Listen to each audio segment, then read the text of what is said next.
everyone, welcome back to Magnet Brains. My name is CS Payal Popli and इस particular video में हम देखने वाले हैं सीबीएसई द्वारा दिए गए क्वेश्चंस, मतलब पिछले सालों में जो सीबीएसई ने क्वेश्चंस दिए हैं वो सारे हम देखेंगे इस पर्टिकुलर वीडियो में। कौन से ईयर से? 2019 ईयर से, ठीक है। ऐसे ईयर वाइज बहुत सारे सेट्स होते हैं, मतलब कुछ स्टूडेंट्स को अलग सेट मिलता है, कुछ स्टूडेंट्स को अलग सेट मिलता है, तो हम वो सेट्स वाले क्वेश्चंस भी देखेंगे अलग अलग वीडियोस में। ओके, सो स्टार्ट कर रहे हैं हम 2019 के सेट 1 से, और इसमें दिए गए क्वेश्चंस आपको देखना क्यों ज़रूरी है मैं वो भी बता देती हूँ। कई बार क्या होता है ना, 2-3 साल बाद सेम क्वेश्चन रिपीट हो जाता है इन सेम वे और सेम मार्क्स के लिए। तो ऐसे में अगर आपको पता होगा प्रीवियसली क्या क्या क्वेश्चंस पूछे गए हैं, किस पैटर्न के क्वेश्चंस पूछे गए हैं, तो एक तो आपकी पकड़ बहुत अच्छी बन जाएगी, आपको पता चल जाएगा सीबीएसई इस तरह से क्वेश्चन पूछता है। और अगर मान लीजिए सेम क्वेश्चन पूछ लिया गया आपकी बार, तो भैया सोने पे सुहागा हो जाएगा आप लोगों के लिए, राइट। सो इसलिए ये सारी वीडियोस देखना ज़रूरी है। मैं एक सीरीज़ लाऊंगी इसके बाद बहुत सारी वीडियोस आएंगी, प्लेलिस्ट का लिंक आपको डिस्क्रिप्शन बॉक्स में मिल जाएगा, सारी देखनी है बिफोर योर एग्जाम। ओके, चलिए let's start with the very first question. लेकिन उससे पहले कुछ जनरल इंस्ट्रक्शंस हैं जो पेपर में आपको मिलती हैं। ये जनरल इंस्ट्रक्शंस है कि this question paper contains 5 sections A, B, C, D and E। इस पर्टिकुलर क्वेश्चन पेपर में 5 सेक्शंस हैं A, B, C, D, E, और सेक्शन ए कंटेन करता है 8 क्वेश्चंस जो कि एक एक नंबर के हैं। मतलब सेक्शन ए में आपको सिर्फ और सिर्फ 8 क्वेश्चंस मिलेंगे और आठों के आठों क्वेश्चन एक एक नंबर के होंगे, और इनका आंसर आपको या तो एक वर्ड में करना है या फिर एक सेंटेंस में करना है। ऑब्वियसली 1 मार्क के लिए आप कितना ही लिखोगे। देन है section B. Section B contains question 9 to 13 carrying 3 marks each, और इसमें आपको लिखना है 50 to 75 वर्ड्स। मतलब आपको वर्ड लिमिट दे दी गई है कि इसके बियॉन्ड मत जाना, ठीक है। तो 9 से 13 तक क्वेश्चंस होंगे और 3-3 नंबर के होंगे। 1 से 8 तक क्वेश्चन होंगे, एक एक नंबर का होगा। फिर है सेक्शन सी जिसमें होंगे 14 to 19 क्वेश्चंस, एंड देन ये होंगे आपके 4 मार्क्स के लिए, और इसकी वर्ड लिमिट है 120 वर्ड्स की। देन है section D which contains 20 to 22 questions, मतलब 2-3 क्वेश्चन ही है इसमें, और ये होंगे 5 मार्क्स के लिए, और इसमें वर्ड लिमिट दी हुई है आपको 150 वर्ड्स की। सो 1 से 8 1 नंबर, 9 से 13 3 नंबर, 14 से 19 4 नंबर, और 20 से 22 5 नंबर। उसके बाद जो आपका लास्ट सेक्शन है ई, उसमें होंगे 23 to 25 क्वेश्चन, मतलब टोटल आपके क्वेश्चन पेपर में 25 क्वेश्चन है, और ये होंगे आपके 6 मार्क्स के लिए, और जिसके लिए आपको लिखने होंगे 200 वर्ड्स, ठीक है। तो कुछ इस तरह से आपका पेपर बाइफिकेटेड है। और लास्ट इंस्ट्रक्शन है, there is no overall choice in the question paper. पूरे पेपर में कोई भी ओवरऑल चॉइस नहीं है, बट कुछ इंटरनल चॉइसेस हैं, जैसे कि 3 question of 1 marks, 2 question of 3 marks, 2 question of 4 marks, 1 question of 5 marks and 1 question of 6 marks. इसमें आपको इंटरनल चॉइस मिल जाएगी। इंटरनल चॉइस का मतलब होता है एक क्वेश्चन और उसके नीचे और लिखा होता है और दूसरा क्वेश्चन होता है। और ओवरऑल चॉइस का मतलब होता है कि भैया 10 क्वेश्चन दिए हुए हैं पेपर में और आपको 8 करने हैं, तो कोई भी 8 कर लो। ये आपका कॉलेजेस में यूजुअली होता है, ठीक है। मतलब जब मैं अपने पेपर दे के आती हूँ LLM के या LLB के, जितने भी मैंने पेपर दिए हैं, उसमें यही होता था कि 25 क्वेश्चन दे दिए, 20 करने हैं, 22 करने हैं, तो उसमें आप अपने मन से कोई भी क्वेश्चन कर सकते हो। यहाँ पे वैसा नहीं है, इंटरनल चॉइस है कि ये या फिर ये, तो दोनों में से एक तो आपको आना ही चाहिए। चलिए, ये आपने समझ लिया, इस तरह का पैटर्न है। अब हम फाइनली शुरू कर सकते हैं हमारा फर्स्ट क्वेश्चन, जो कि होगा 1 नंबर के लिए, और इसमें इंटरनल चॉइस पहले ही दे दी गई है आपको। ये बोल रहे हैं define workforce analysis and define selection. तो आपको इन दोनों में से एक क्वेश्चन अटेम्प्ट करना है, बट क्योंकि हम आपको प्रैक्टिस करा रहे हैं तो हम आपको दोनों का ही आंसर देंगे। It says a workforce analysis refers to an estimation of existing personnel in the organization. Workforce analysis का मतलब होता है estimate करना existing personnel कितना है organization में, organization में already जो लोग काम कर रहे हैं वो कितने हैं, कैसे हैं। फिर है सिलेक्शन को डिफाइन करना है आपको। The process of choosing the right candidate out of the gathered pool developed at the time of recruitment is known as selection. जो एक पूल डेवलप हुआ है, जो इतने सारे लोग आए हैं, उनमें से एक राइट कैंडिडेट को चूज करना हमारा क्या कहलाया जाता है? सिलेक्शन कहलाया जाता है, ठीक है। तो सिलेक्शन का मतलब क्या हुआ? गैदर्ड पूल में से एक बंदे को सिलेक्ट करना। वेयरएज वर्कफोर्स एनालिसिस का मतलब क्या हुआ कि आप एग्जिस्टिंग पर्सनल कितना है ऑर्गेनाइजेशन में, किस तरह का, उसको देख रहे हैं, एनालाइज कर रहे हैं। सो आपने देखा 1 नंबर के लिए इन्होंने कितना लिखा? ज़्यादा बकवास नहीं लिखनी होती यहाँ पे कि भर भर के लिख दो, मैंने तो बहुत पढ़ा है, मुझे तो सब आता है, मैं तो सब लिखूंगा, मैं तो सामने वाले को दिखाऊंगा मुझे इतना आता है, मैं इतना इंटेलिजेंट हूँ। ये ना कुछ लोग करते हैं, आई हैव सीन, लाइक जो बहुत ज़्यादा अपने आप को इंटेलिजेंट समझते हैं ना, वो यही सोचते हैं कि मैं 4-5 लाइनें लिख के जाऊँगा, बंदा इंप्रेस हो जाएगा, चेक करने वाला नहीं होगा वो, बल्कि आपसे डिसअपॉइंट हो जाएगा कि भैया जितना मैंने बोला था उतना क्यों नहीं लिखा, क्यों फालतू में तुमने एक्स्ट्रा लिख के गए हो, और ऊपर से तुम अपना टाइम वेस्ट भी करोगे यहाँ पे। इसलिए 1 नंबर के लिए इससे ज़्यादा लिखने का कोई सेंस नहीं बनता। और वो यूजुअली क्वेश्चन भी 1 नंबर में ऐसे ही देते हैं कि इससे ज़्यादा आपको लिखने की ज़रूरत ही ना पड़े। अब बात आती है क्वेश्चन नंबर 2 की। ये बोलते हैं appliances India limited is engaged in manufacturing and distribution of home appliances since 1987. It has a good name in the market as the company is producing good quality appliances. It has separate departments for manufacturing, finance, sales, maintenance, services and technical services to achieve specialization. Since the areas of operation of the company have increased and customers have become more demanding, the company decided to modify the existing principles of management to meet the changing requirements of the environment. State the general principle of management which the company wants to modify to meet the changing environment requirement. So basically क्या बोल रहे हैं हिंदी में अगर मैं आपको बताऊं तो ये बोल रहे हैं अप्लायंसेस इंडिया लिमिटेड जो है वो मैन्युफैक्चरिंग करता है और डिस्ट्रीब्यूशन करता है होम अप्लायंसेस की 1987 से, मतलब इतना पुराना है। It has a good name in the market, इनका मार्केट में बहुत अच्छा नाम है, as the company is producing good quality appliances, क्योंकि company good quality appliances produce कर रही है। It has separate departments for manufacturing, इनके सेपरेट डिपार्टमेंट है मैन्युफैक्चरिंग के लिए, फाइनेंस के लिए, सेल्स के लिए, मेंटेनेंस सर्विसेज के लिए, टेक्निकल सर्विसेज के लिए, और स्पेशलाइजेशन इस तरह से उन्होंने अचीव की हुई है।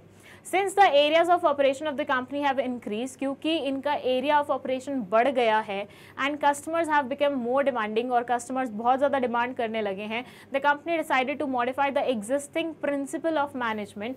तो कंपनी ने डिसाइड किया है कि एग्जिस्टिंग प्रिंसिपल को हम क्या करते हैं, मॉडिफाई करते हैं, चेंज करते हैं, चेंजिंग रिक्वायरमेंट को मीट करने के लिए। State the general principle of management which the company wants to modify, आपको स्टेट करना है जनरल प्रिंसिपल ऑफ मैनेजमेंट जो कि कंपनी मॉडिफाई करने के बारे में सोच रही है। तो अगेन इसका भी 1 वर्ड में ही आंसर होगा, and the answer is the principle of management that the company wants to modify is division of work. ये पर्टिकुलर प्रिंसिपल है जो कंपनी क्या करना चाह रही है, मॉडिफाई करना चाह रही है। बताओ कौन से क्वेश्चन, कौन से चैप्टर में से है, ये है प्रिंसिपल्स ऑफ मैनेजमेंट चैप्टर से। सो इस चैप्टर से ये पर्टिकुलर क्वेश्चन पूछा गया है। चलिए आगे चलते हैं। 3rd क्वेश्चन में it says how does financial market facilitate price discovery of financial assets. कैसे फाइनेंशियल मार्केट फैसिलिटेट करती है प्राइस डिस्कवरी फाइनेंशियल असेट्स की, मतलब फाइनेंशियल असेट्स की प्राइस डिस्कवरी कैसे हो पाती है फाइनेंशियल मार्केट के थ्रू। मैंने आपको बताया था फाइनेंशियल असेट को जब हम फाइनेंशियल मार्केट में उतारते हैं तो हमें पता चलता है इसकी डिमांड कितनी है, हमें पता चलता है इसकी सप्लाई कितनी है, और इन दोनों की वजह से हमें पता चल जाता है कि इसका प्राइस क्या होना चाहिए। सो दिस वे आपको पता लगता है फाइनेंशियल मार्केट में फाइनेंशियल असेट की क्या कीमत होगी। So in financial markets, there are 2 players, that is the households and the business firms. Here the households acts as the suppliers of the funds and the business firms make the demand. Now we know that the price is determined when demand meets supply. मतलब demand और supply का खेल है पूरा। So in such markets as well, wherever the demand meets supply, the price for that financial asset that is being traded in that market is determined. तो इस तरीके से हमें मार्केट में पर्टिकुलर असेट की प्राइस पता चल जाती है।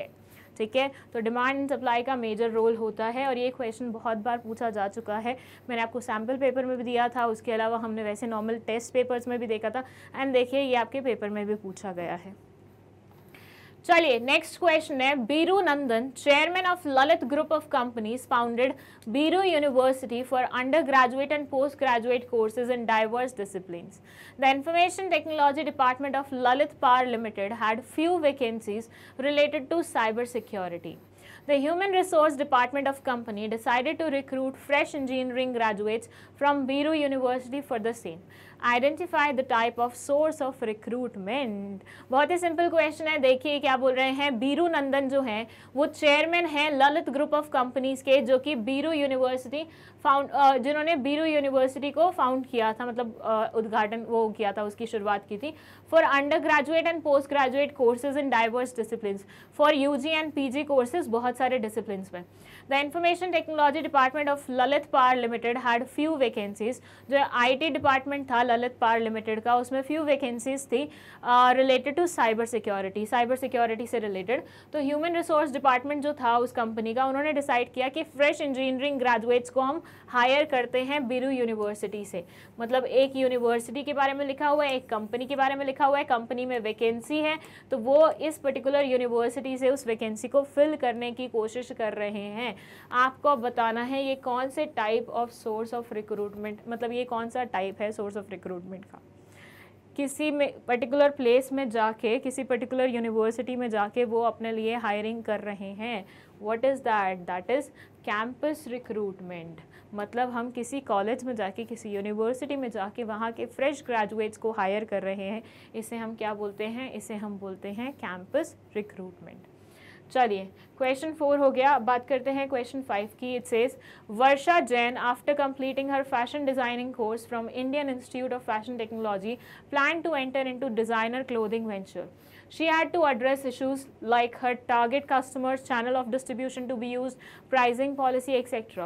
Identify the type of plan that Varsha Jain needs to develop to provide direction and scope to her organization in the long run. वर्षा जैन जो है उन्होंने अपना फैशन डिज़ाइनिंग कोर्स कंप्लीट किया है Indian Institute of Fashion Technology से, IIFT से। Plan to enter into designer clothing venture.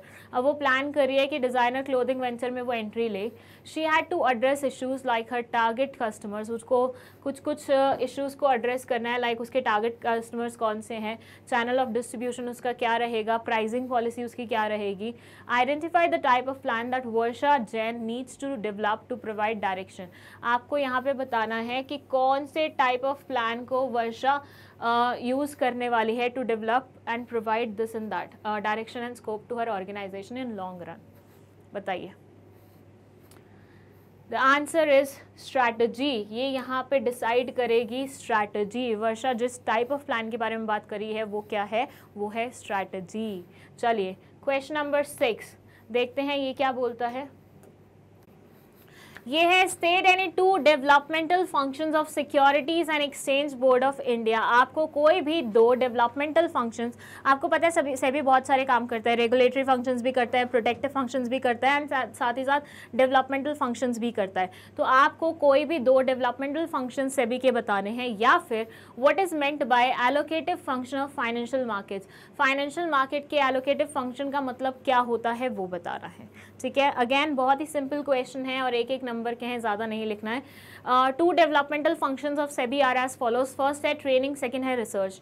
Training में ये बोलते हैं provides training and development to the intermediaries of the securities market so as to promote healthy growth of the secondary market. अगर हमें secondary market की healthy growth करवानी है तो कहीं ना कहीं ट्रेनिंग एंड डेवलपमेंट करवानी पड़ेगी हमें मिडल मैन्स की, ताकि वो सिक्योरिटीज़ मार्केट को एक और लेवल अप लेके जाए। क्योंकि देखिए अल्टीमेटली जो बायर्स और सेलर्स होते हैं वो तो ठीक है, चलो आते रहते हैं आते हैं जाते हैं ऐसे रहते हैं, लेकिन जो हमेशा वहाँ पे रहते हैं वो होते हैं मिडल मैन, और मिडल मैन पे ही डिपेंड करता है वो किसी भी पर्टिकुलर चीज़ को कहाँ पे लेके जा रहा है। तो अगर उनकी ट्रेनिंग प्रॉपरली हो जाएगी, उनकी चीज़ अगर अच्छे से हो जाएगी तो फिर ओवरऑल चीज़ों में सुधार हो जाएगा।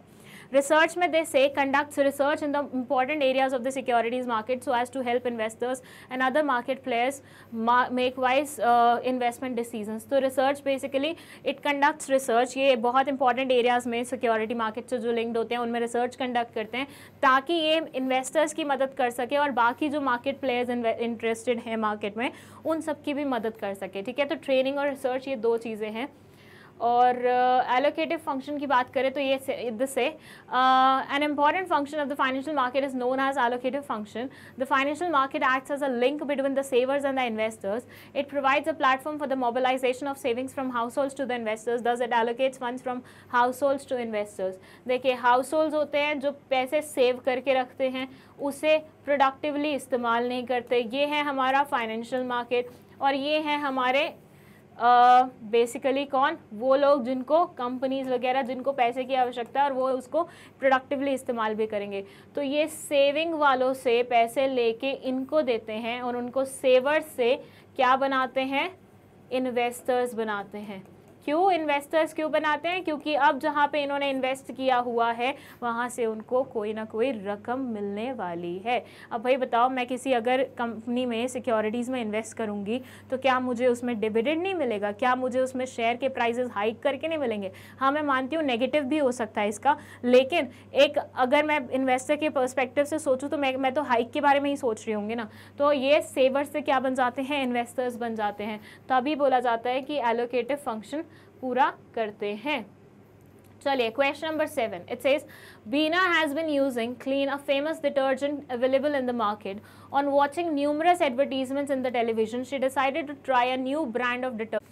When she went to the nearby store to purchase the same, she saw detergents of other producers making similar claims of whiteness and stain removing abilities. Hence, she could not make up her mind as which detergent to purchase. Name the objection of advertising being discussed in this case. हुआ क्या है कि बीना बहुत सालों से clean एक famous detergent था वो इस्तेमाल कर रही थी। अब उसने बहुत सारी एडवर्टीजमेंट्स देखी, ठीक है, तो नए नए ब्रांड्स के बारे में उसे पता चला कि ये भी आया, ये भी आया, ये भी आया, ये भी हुआ है। फिर ये क्या हुआ, इसने ना नियर बाय स्टोर पे जाके देखा, इसने बोला चलो यार एक बार कुछ अलग ट्राई करते हैं, नियर बाय स्टोर से कुछ खरीद के आते हैं। जब ये स्टोर पे पहुंची तो इसने देखा यार वहाँ पे तो बहुत सारे डिटर्जेंट्स थे अलग अलग कंपनीज के, अलग अलग प्रोड्यूसर्स के, जो कि सेम क्लेम कर रहे थे। मतलब सब बोल रहे थे हम आपके कपड़ों को वाइट बना देंगे, हम आपके कपड़ों से दाग धब्बे हटा देंगे। तो वो डिसाइड नहीं कर पा रही थी कि यार कौन से वाला लूँ कौन से वाला नहीं लूँ, क्योंकि क्या था अभी तक तो वो सेम एक ही इस्तेमाल कर रही थी, बट अब उसने माइंड चेंज किया है कि मैं कुछ और इस्तेमाल करती हूँ। तो ऐसे में जब वो खरीदने गई तो इतने सारे ऑप्शन देख के वो उलझन में हो गई। तो अब यहाँ पे आपको बताना है name the objection of advertising being discuss in this case. आपको एडवर्टाइजिंग का ऑब्जेक्शन बताना है जो कि इस पर्टिकुलर केस में डिस्कस किया गया है, ठीक है। सो ये वाला क्वेश्चन एक्चुअली जब मैं आपको टेस्ट पेपर्स दे रही थी ना तब भी मैंने आपको करवाया था, अगर आपको याद हो तो। तभी मैं हमेशा बोलती हूँ केस स्टडीज़ ना कोई नहीं पता चलता कहाँ से कहाँ पहुँच लिया जाए, ठीक है। तो केस स्टडीज़ तो जितनी हो ना उतनी प्रैक्टिस करके जाया करो। सो जो ऑब्जेक्शन एडवर्टाइजिंग का यहाँ पे डिस्कस किया गया है वो है confuses the buyers by making similar claims. Maximum advertisement agencies जो होती हैं जो अलग अलग प्रोडक्ट्स की एडवर्टीजमेंट करा रही होती हैं वो यही गलती कर देती है कि हर किसी में सेम क्लेम कर देती है। लाइक डिटर्जेंट है तो सब यही बोलेंगे कि हम आपके कपड़ों को बिल्कुल ऐसा कर देंगे, वॉशरूम क्लीनर्स है तो वो सेम क्लेम करेंगे कि हम तुम्हारे वॉशरूम को बिल्कुल चकाचक बना देंगे, टीवी फ्रिज है तो वो बोलेंगे कि हम आपको ऐसा एक्सपीरियंस देंगे जो आपको लाइफ में कभी नहीं होगा। अब भाई तुम जब सब एक जैसी बातें करोगे तो फिर सामने वाला इंसान तो कंफ्यूज हो ही जाएगा नहीं कौन से वाला खरीदे कौन से वाला नहीं खरीदे। तो this is the objection of advertisement जो कि यहाँ पे रेज किया गया है। चलिए नेक्स्ट क्वेश्चन है question number 8। It says give the meaning of physical distribution as an element of physical distribution as an element of marketing mix. What is meant by marketing management. Marketing management का मतलब क्या होता है, and secondly marketing mix में एक element है physical distribution, उसका मतलब बताइए।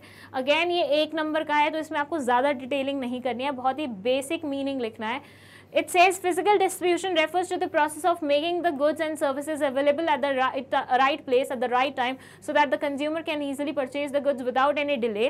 It involves deciding the channel of distribution through which the products would be moved from place of production to the place of consumption. अब ये है place of production जहाँ पे goods बने हैं, अब ये है place of consumption जहाँ पे goods consume होंगे। तो यहाँ से goods को लाके यहाँ पे कैसे लाना है वो decide करना, channel of distribution decide करना, कौन से ट्रांसपोर्टेशन से भेजेंगे वो डिसाइड करना फिजिकल डिस्ट्रीब्यूशन का पार्ट है, मतलब फिजिकल डिस्ट्रीब्यूशन का मतलब है, ठीक है। और मार्केटिंग मैनेजमेंट का मतलब क्या होता है, according to American Management Association marketing management is defined as the process of planning and executing the conception, pricing, promotion and distribution of ideas, growth and services to create exchanges that satisfy individual and organizational goals. Activities involved in marketing management comprise planning, organizing, directing and controlling. Marketing management में जो जो activities involve होती हैं वो होती हैं planning, organising, directing and controlling. आप ऐसे मानिए, आपको मैनेजमेंट का मतलब पता है, मैनेजमेंट का मतलब क्या होता है कि हर एक चीज़ को सिस्टमैटिक तरीके से अरेंज करना, 5 फंक्शंस को मिला के, planning, organising, staffing, directing, controlling को मिला के, राइट। अब मार्केटिंग, अब मैनेजमेंट के साथ एक वर्ड ऐड कर दो, मार्केटिंग, ठीक है। तो मार्केटिंग मैनेजमेंट क्या होगा, मार्केटिंग की मैनेजमेंट करना। और वही सेम चीज़ यहाँ पे एक्सप्लेन कर रखी है कि pricing, promotion, distribution of idea, goods and services to create exchanges that satisfy individual and organisational goals. आपको ये चीज़ यहाँ पे ज़रूर लिखनी है कि यहाँ पे हम इंडिविजुअल के बारे में भी सोचते हैं। मार्केटिंग और सेलिंग में यही डिफरेंस होता है। सेलिंग हमेशा सिर्फ बेचने वाले के बारे में सोचती है, जबकि मार्केटिंग सोचती है उस इंसान के बारे में जो चीज़ खरीद रहा है, एटलीस्ट वो उस चीज़ को खरीद के थोड़ा सा सेटिस्फाई हो सके, उसकी जितनी भी महत्वाकांक्षाएं थी उस पर्टिकुलर चीज़ से लेके जो उसने खरीदी है वो पूरी हो सके, उसे थोड़ा सा पीसफुल वो मिले, मतलब क्या संतुष्टि मिले किसी चीज़ को कंज्यूम करके, वो भी इंश्योर करना मार्केटिंग मैनेजमेंट का काम होता है, ठीक है। तो ये हो गया आपका question number 8। Let's talk about question number 9। और देख रहे हैं आप ये कितने नंबर का है, 3 नंबर का। तो एक एक नंबर वाले जो क्वेश्चन थे वो सारे के सारे हमने कंप्लीट कर लिए। अब यहाँ पे 9th क्वेश्चन आ गया है 3 नंबर का। It says JTM limited launched Buddy Line, an exercise book and comprehensive stationery brand name comprising of ball pens, gel pens and geometry boxes after identifying the target market and understanding the needs and wants of the consumers of that market. All their products were of good quality and eco-friendly but expensive. They wanted to distinguish their products from that of their competitors. They spent a lot of efforts, time and money in creating the brand name, as they knew that without a brand name they can only create awareness for the generic products and can never be sure of the sale of their products. The effort paid off and the demand for the product started growing. The customers liked the brand and became habitual to it. They did not mind paying a higher price. Over a period of time, it became a status symbol to buy Buddy Line brand because of its quality. The consumer felt pride in using them. Okay, जैसे Apple का phone use करने में pride feel होता है, बिल्कुल वैसे ही है। तो ये बोल रहे हैं JTM लिमिटेड ने एक लॉन्च किया एक ब्रांड जिसका नाम उन्होंने रखा है बडी लाइन। ये एक एक्सरसाइज बुक है, an exercise book and comprehensive stationery brand name. एक एक्सरसाइज और कॉम्प्रिहेंसिव स्टेशनरी का ब्रांड नेम है, comprising of what, ball pens, gel pens, geometry boxes. और ये इन्होंने सब तय किया है after identifying the target market, मतलब मार्केट में जो टारगेट मार्केट थी वो आइडेंटिफाई कर ली और अंडरस्टैंड कर लिया उनकी नीड्स एंड वांट्स क्या हैं, और उसके बेसिस पे इन्होंने ये पर्टिकुलर ब्रांड लॉन्च किया है। भाई देखो, कभी भी कोई इंसान सोचता है कि मुझे बिजनेस करना है तो पहले उसे जाके ये भी तो देखना होता है ना कि मार्केट, मेरी टारगेट मार्केट क्या है, मैं किसके लिए प्रोड्यूस कर रहा हूँ, मैं बच्चों के लिए प्रोड्यूस कर रहा हूँ, मैं बड़ों के लिए प्रोड्यूस कर रहा हूँ, मैं औरतों के लिए प्रोड्यूस कर रहा हूँ, मैं आदमियों के लिए प्रोड्यूस कर रहा हूँ, या मैं सबके लिए प्रोड्यूस कर रहा हूँ, ठीक है। एंड सेकेंडली, उस टारगेट मार्केट की भी नीड्स क्या हैं, उनकी नीड्स, उनकी वांट्स को समझ के अगर आप प्रोडक्शन करोगे तो आपके लिए बेचना बिल्कुल मक्खन की तरह होगा, ठीक है। तो इन्होंने पहले वो सारी चीज़ें समझनी है। और their products were of good quality, इनके जितने भी प्रोडक्ट्स थे वो बहुत अच्छी क्वालिटी के थे and as well as eco friendly भी थे, बट थोड़े से एक्सपेंसिव थे। भाई देखो, जब आप अच्छी क्वालिटी का प्रोडक्ट देते हो और जब आप इको फ्रेंडली प्रोडक्ट बेचते हो तो कहीं ना कहीं उनके रेट थोड़े से बढ़ ही जाते हैं, क्योंकि उसमें क्वालिटी इस तरह की इस्तेमाल की जाती है, रॉ मटेरियल इस तरह का इस्तेमाल किया जाता है। They wanted to distinguish their product from that of their competitors. ये चाहते थे कि इनका प्रोडक्ट इनके कॉम्पिटिटर से अलग हो, ये तभी इन्होंने अलग से ब्रांड नेम रखा है। They spent lot of efforts, time and money in creating the brand name. इन्होंने बहुत समय लगाया, बहुत एफर्ट्स लगाए, बहुत टाइम लगाया ब्रांड नेम क्रिएट करने में। As they knew that without a brand name they can only create awareness for the generic products, क्योंकि उनको पता था कि अगर ब्रांड नेम नहीं होगा ना तो ये सिर्फ जेनरिक इन्फॉर्मेशन ही वो कर पाएंगे, जेनरिक प्रोडक्ट्स के बारे में ही अवेयरनेस क्रिएट कर पाएंगे। लाइक ज्योमेट्री बॉक्स को ज्योमेट्री बॉक्स बोल रहे होंगे कि ये ज्योमेट्री बॉक्स हमसे खरीद लीजिए, ये पेन हमसे खरीद लीजिए, ये पेंसिल हमसे खरीद लीजिए। बट क्योंकि इन्होंने अब ब्रांड दे दिया है, ब्रांड नेम दे दिया है, तो अब ये बोल सकते हैं बडी लाइन का ज्योमेट्री बॉक्स खरीदे, बडी लाइन का पेन खरीदे। यहाँ से ज़्यादा अवेयरनेस होगी, ज़्यादा कस्टमर इनसे लिंक हो पाएंगे। The effort paid off and the demand for the product started growing. इनके एफर्ट्स मतलब इनके जितने भी इन्होंने इनपुट्स लगाए थे उसका इनको फल मिलना शुरू हो गया और इनके प्रोडक्ट की डिमांड बढ़ने लग गई। The customers like the brand, customers को ब्रांड बहुत पसंद आया और बहुत ही हैबिचुअल हो गए वो इस ब्रांड को लेके। They did not mind paying a higher price, उन्होंने बिल्कुल भी माइंड नहीं किया थोड़ा सा ज़्यादा पे करना, जैसे कि बताया था एक्सपेंसिव थे इनके प्रोडक्ट्स, तो उन्होंने बिल्कुल भी माइंड नहीं किया कस्टमर ने थोड़ा एक्स्ट्रा प्राइस पे करना। Over the time it became a status symbol, थोड़े थोड़े समय बाद इनका जो प्रोडक्ट था वो एक स्टेटस सिंबल बन गया। अगर किसी के पास इनका प्रोडक्ट पाया जाता था तो ऐसा लगता था कि वाओ ये मतलब बंदा रिच है, ये है वो है, काइंड ऑफ दैट। जैसे हमारे इंडिया में क्या होता है कभी भी मतलब जैसे गुची के प्रोडक्ट्स हो गए, अब वो महंगे भी होते हैं, क्वालिटी वाइज भी अच्छे होते हैं, और जो महंगा अफोर्ड कर सकते हैं वो रखते हैं, तो वो काइंड ऑफ उसका स्टेटस सिंबल बन जाता है ना कि भैया गुची का बैग होना काइंड ऑफ एक स्टेटस सिंबल है कि भैया तुम्हारे पास बड़ी बड़ी चीज़ें हैं, राइट। तो बिल्कुल वैसे ही बड़ी लाइन के भी प्रोडक्ट्स रखना लोगों के लिए स्टेटस सिंबल हो गया, थिंकिंग कि ये अच्छी क्वालिटी के होते हैं, बढ़िया होते हैं, इको फ्रेंडली भी होते हैं और एक्सपेंसिव भी होते हैं, ठीक है। अब जो क्वेश्चन यहाँ पे पूछा गया है उसके बारे में बात कर लेते हैं। Identify the marketing management philosophy followed by JTM limited. JTM limited ने मार्केटिंग मैनेजमेंट की कौन से वाली फिलोसफी इस्तेमाल की है, ये वाले क्वेश्चन बहुत बार आते हैं। Explain the advantages of branding to the marketer highlighted in the above case. ऊपर वाले केस में जो ब्रांडिंग के एडवांटेजेस हैं उनको हाईलाइट कीजिए, ठीक है। So, marketing management philosophy that is being followed by JTM Limited is societal marketing concept। इन्होंने सोसाइटी के बारे में सोचा, इन्होंने उनकी नीड्स, उनकी वांट्स, उनके बारे में सोचा, and at the same time इन्होंने इको फ्रेंडली प्रोडक्ट्स बनाए जो अगेन सोसाइटी के बारे में सोचते हैं। सो यस, और गुड क्वालिटी प्रोडक्ट्स भी थे।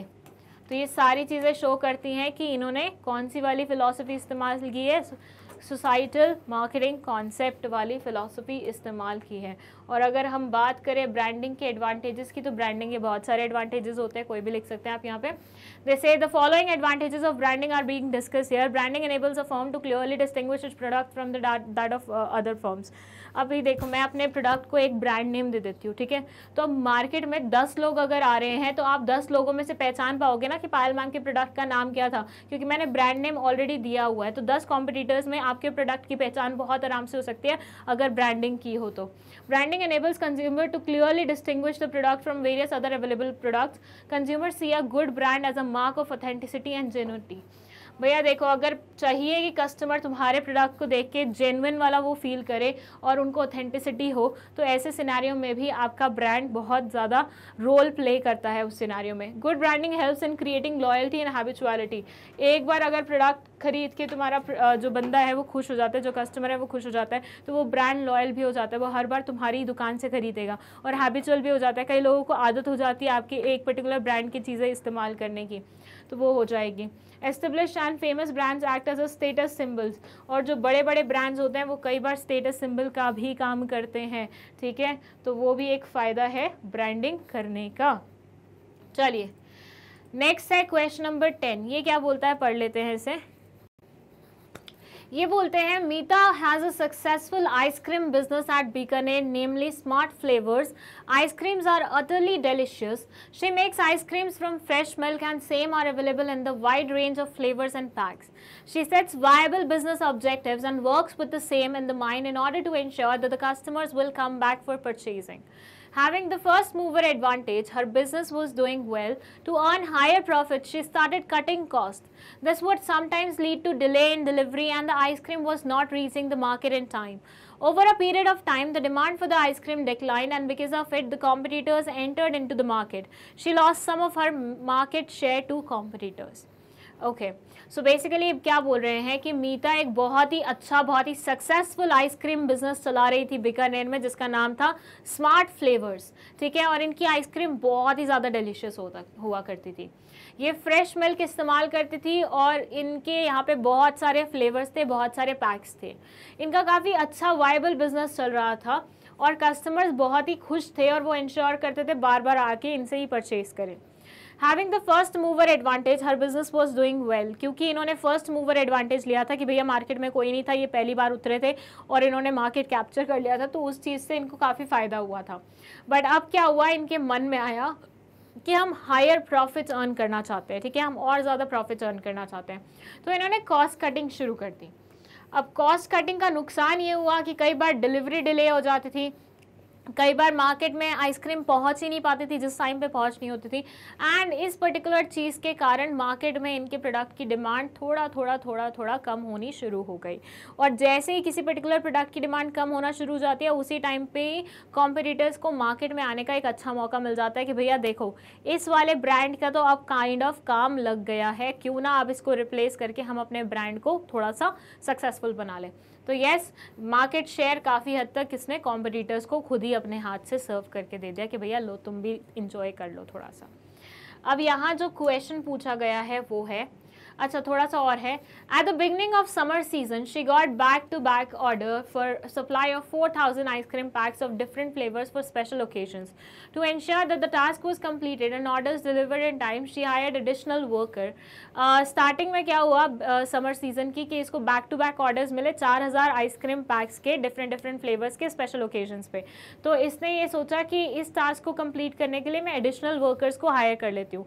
She was thus able to produce and deliver the ice cream but at high production cost. इस बार वो आइसक्रीम पैक्स टाइम पे डिलीवर तो कर पाई लेकिन हाई प्रोडक्शन कॉस्ट पे, क्योंकि इसने एडिशनल वर्कर्स रख लिए थे ना। अब एडिशनल वर्कर्स रखोगे उनको तुम्हें वेजेस देनी पड़ेंगी, वेजेस दोगे तो तुम्हारे लिए चीज़ें महंगी हो जाएंगी।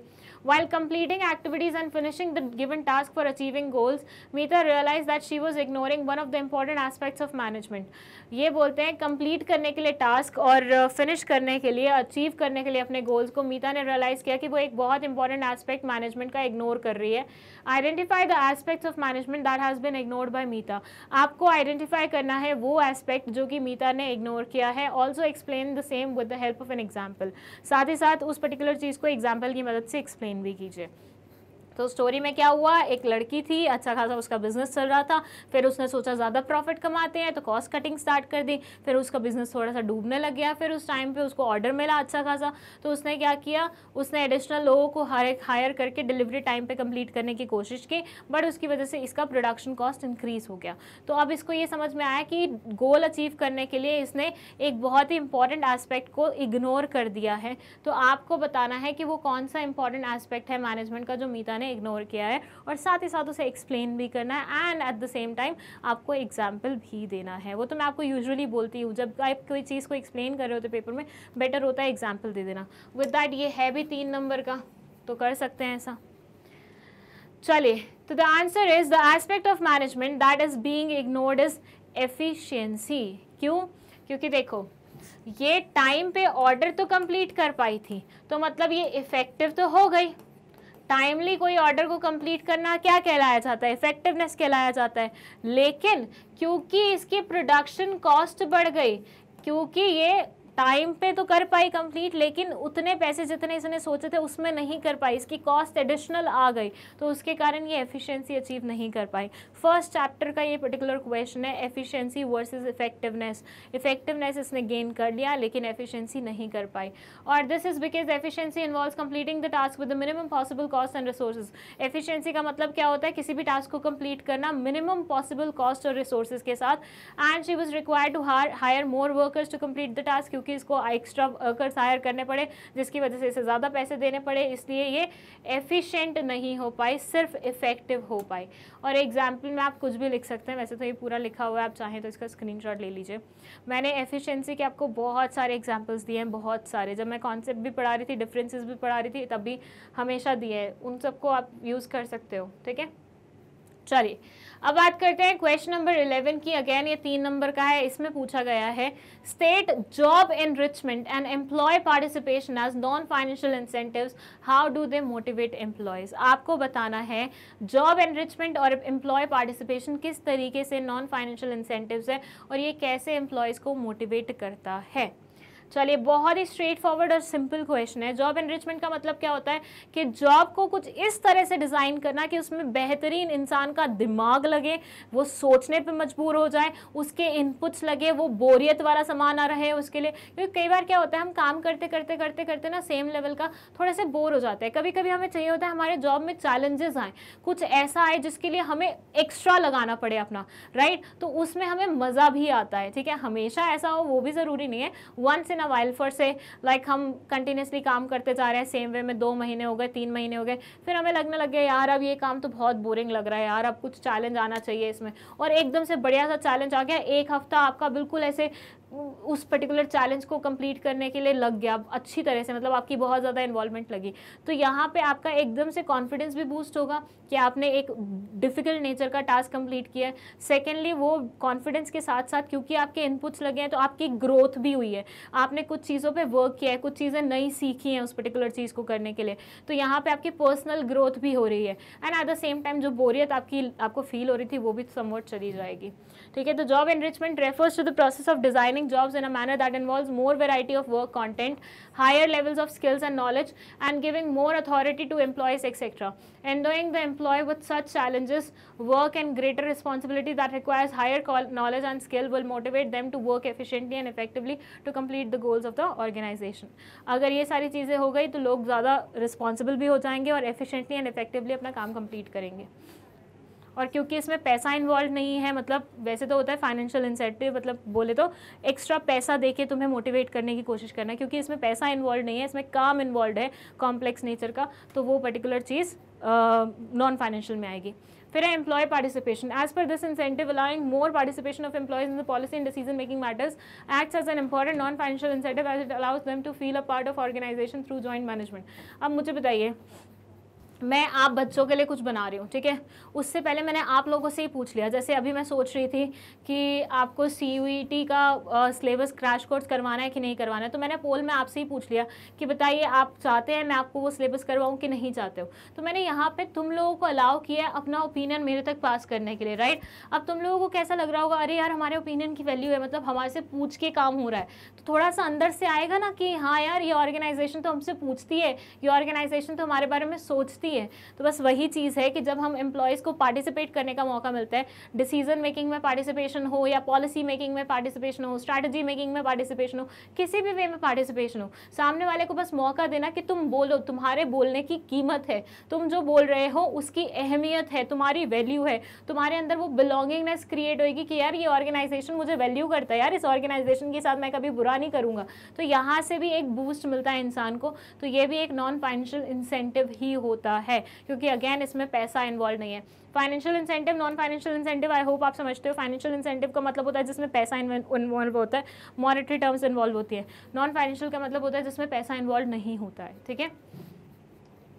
चलिए क्वेश्चन नंबर 12 है, give the meaning of financial management, state its main objective or state any 3 points of importance of financial planning. Again very simple question, straight forward question.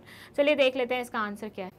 देखिए फाइनेंशियल मैनेजमेंट का मतलब क्या होता है। मैनेजमेंट हमें पता है, मैनेजमेंट के आगे मार्केटिंग लगा देते हैं तो मार्केटिंग मैनेजमेंट बन जाता है, मैनेजमेंट के आगे फाइनेंशियल लगा देते हैं तो फाइनेंशियल मैनेजमेंट बन जाता है।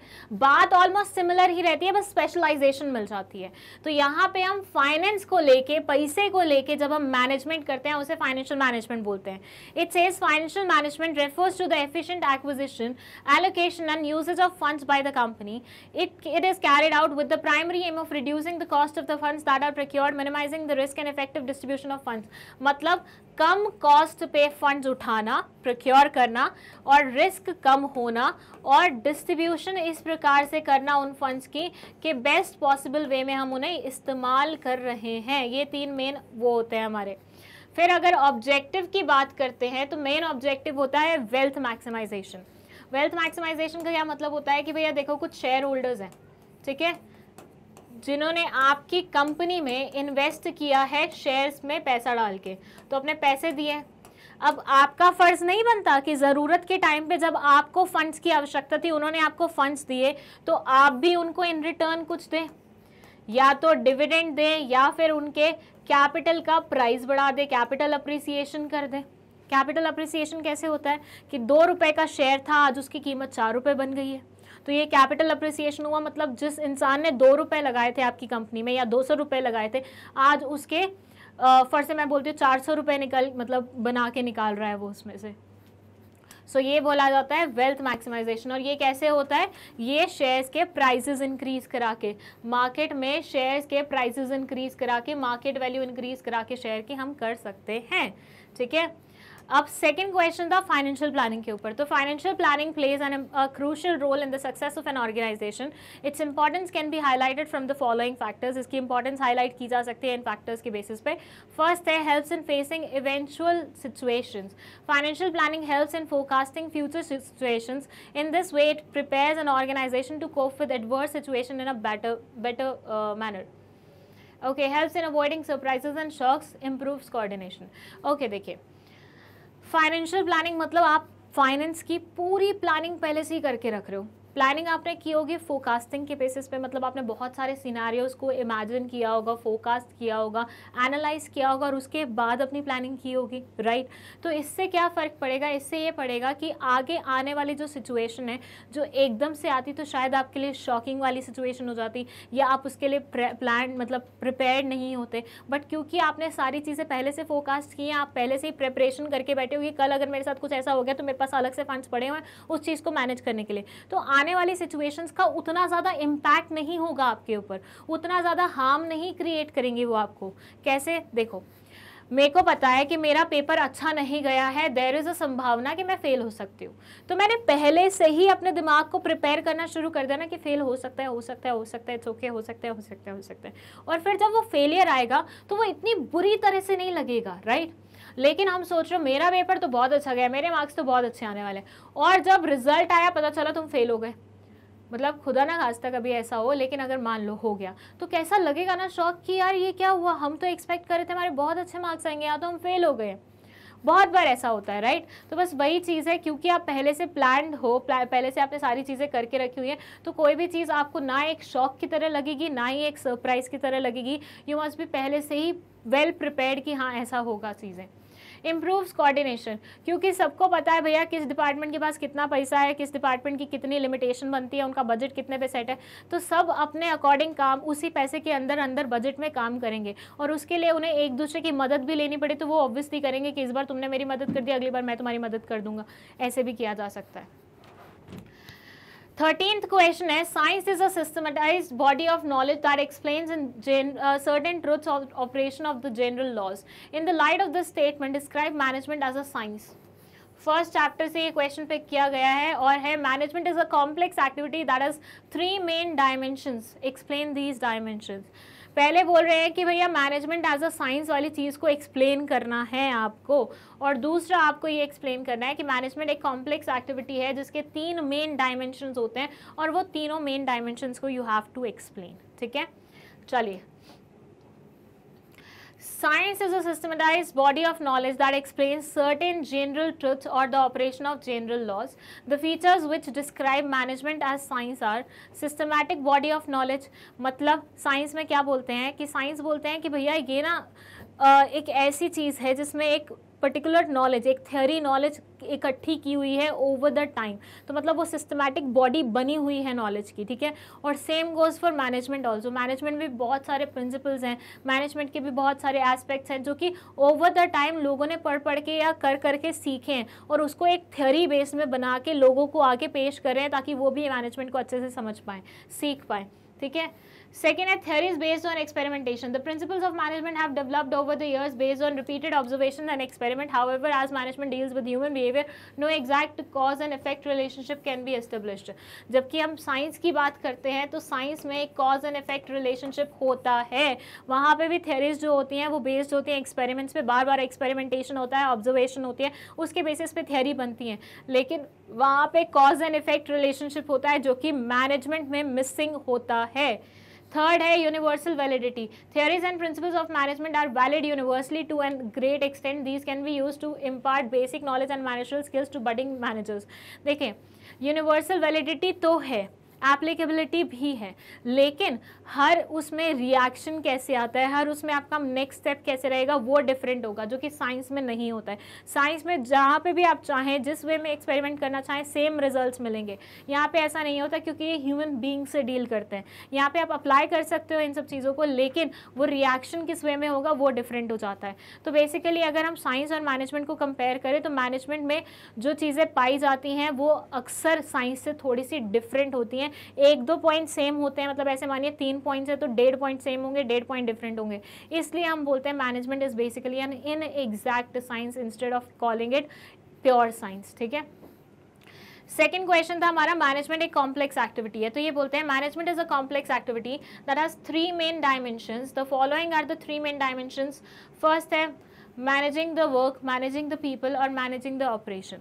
देखिए, मैनेजमेंट सिर्फ काम को मैनेज करना नहीं होता, मैनेजमेंट लोगों को मैनेज करना होता है, मैनेजमेंट ऑपरेशंस को मैनेज करना होता है, मैनेजमेंट वर्क को मैनेज करना होता है। तीनों को मिला के कंप्लीट किसी ऑर्गेनाइजेशन की मैनेजमेंट संभाली जा सकती है। व्हेन वी से कि मैनेजमेंट ऑफ वर्क, मतलब काम को इस तरीके से डिवाइड करो, इस तरीके से हर एक बंदे को असाइन करो कि वो परफेक्ट वे में सेट बैठे। मतलब ऐसा नहीं है कोई इन्हें, मतलब कोई ऐसा बंदा था जो उस काम के लायक नहीं था, आपने उसको वो काम दे दिया, नहीं। जो इंसान जिस चीज़ के लायक है उसको वो काम दो, उसको उस काम में एक्सपर्ट बनाओ ताकि वो और एफिशिएंट बने, उसको और मतलब क्लियर थॉट्स दो उस पर्टिकुलर चीज़ के बारे में। तो फर्स्ट तो आ जाता है मैनेजिंग द वर्क, फिर आ जाता है मैनेजिंग द लोग, मतलब लोगों को इस प्रकार से मैनेज करो कि वो बेस्ट पॉसिबल वे में अपना आउटपुट दे पाए। और फिर आता है ऑपरेशंस, मतलब जो भी ऑर्गेनाइजेशन ऐसी होती है जहाँ पे ऑपरेशंस हो रहे होते हैं, ज़्यादातर ऑर्गेनाइजेशन में ऑपरेशंस होते हैं, तो उन ऑर्गेनाइजेशन को एक सिस्टमैटिक फॉर्मेट में लेके आओ ताकि पूरे ऑर्गेनाइजेशन में इनपुट्स कम लगे, मैक्सिमम आउटपुट जनरेट हो और एफिशिएंसी और इफेक्टिवनेस दोनों आ पाए। It says with management, the work of organization is interpreted in terms of objective and goal achieved owing to the work. Management also specifies the guidelines regarding how these objectives can be achieved. Second, managing the people implies dealing with the employees both as individuals and group as such that their strengths are utilized and their weaknesses are identified. Managing the operation में ये बोलते हैं the production process where the inputs are transformed in a product or a service requires continuous management in order to ensure the utilization of resources effectively and efficiently. चलिए next है हमारा question number 14। ये क्या बोलता है, Mahindra Agro Limited started a new venture for distribution of harmful and chemical fertilizers free vegetables. They conducted a survey to find out consumer preferences for such vegetables. They found that most of the consumers were concerned about the harmful chemicals being used in growing the vegetables. They found that 90% of the households were searching for its alternatives. The company contacted a group of agriculture experts to lay down the procedure for growing the vegetables by the farmers. They decided to train the farmers in new technology to grow chemical-free vegetables according to new innovation methods. The experts also suggested soil management techniques through which farmers would be able to create an abundant and lasting harvest. Identify and explain the 2 dimensions of business environment highlighted in the above para. Okay.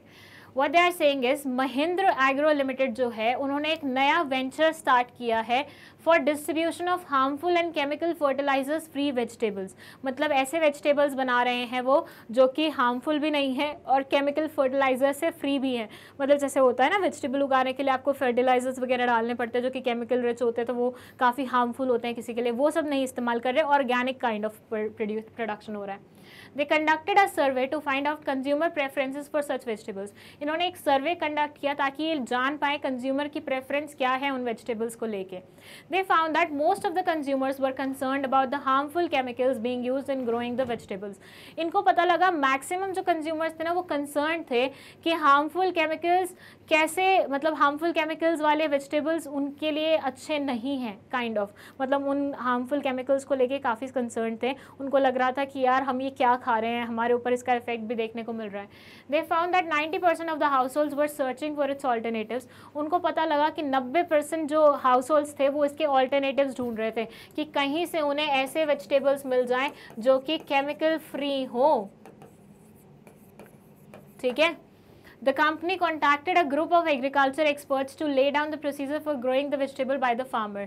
इस company ने बहुत सारे agriculture experts को contact किया और उनसे ऐसे procedures पूछने की कोशिश की जिससे वेजिटेबल्स हम आराम से उगा सकते हैं बिना केमिकल्स के। They decided to train the farmers in new technology. इन लोगों ने डिसाइड किया कि फार्मर्स को ट्रेन करेंगे नई टेक्नोलॉजी में to grow chemical free vegetables, ताकि वो केमिकल फ्री वेजिटेबल्स ग्रो कर सके according to new innovative methods को इस्तेमाल करके। The experts also suggested soil management techniques through which farmers would be able to create an abundant and lasting harvest. इन्होंने soil management techniques भी suggest की जिसकी वजह से अबंडेंट और लास्टिंग हार्वेस्ट हो पाए फार्मर्स के द्वारा।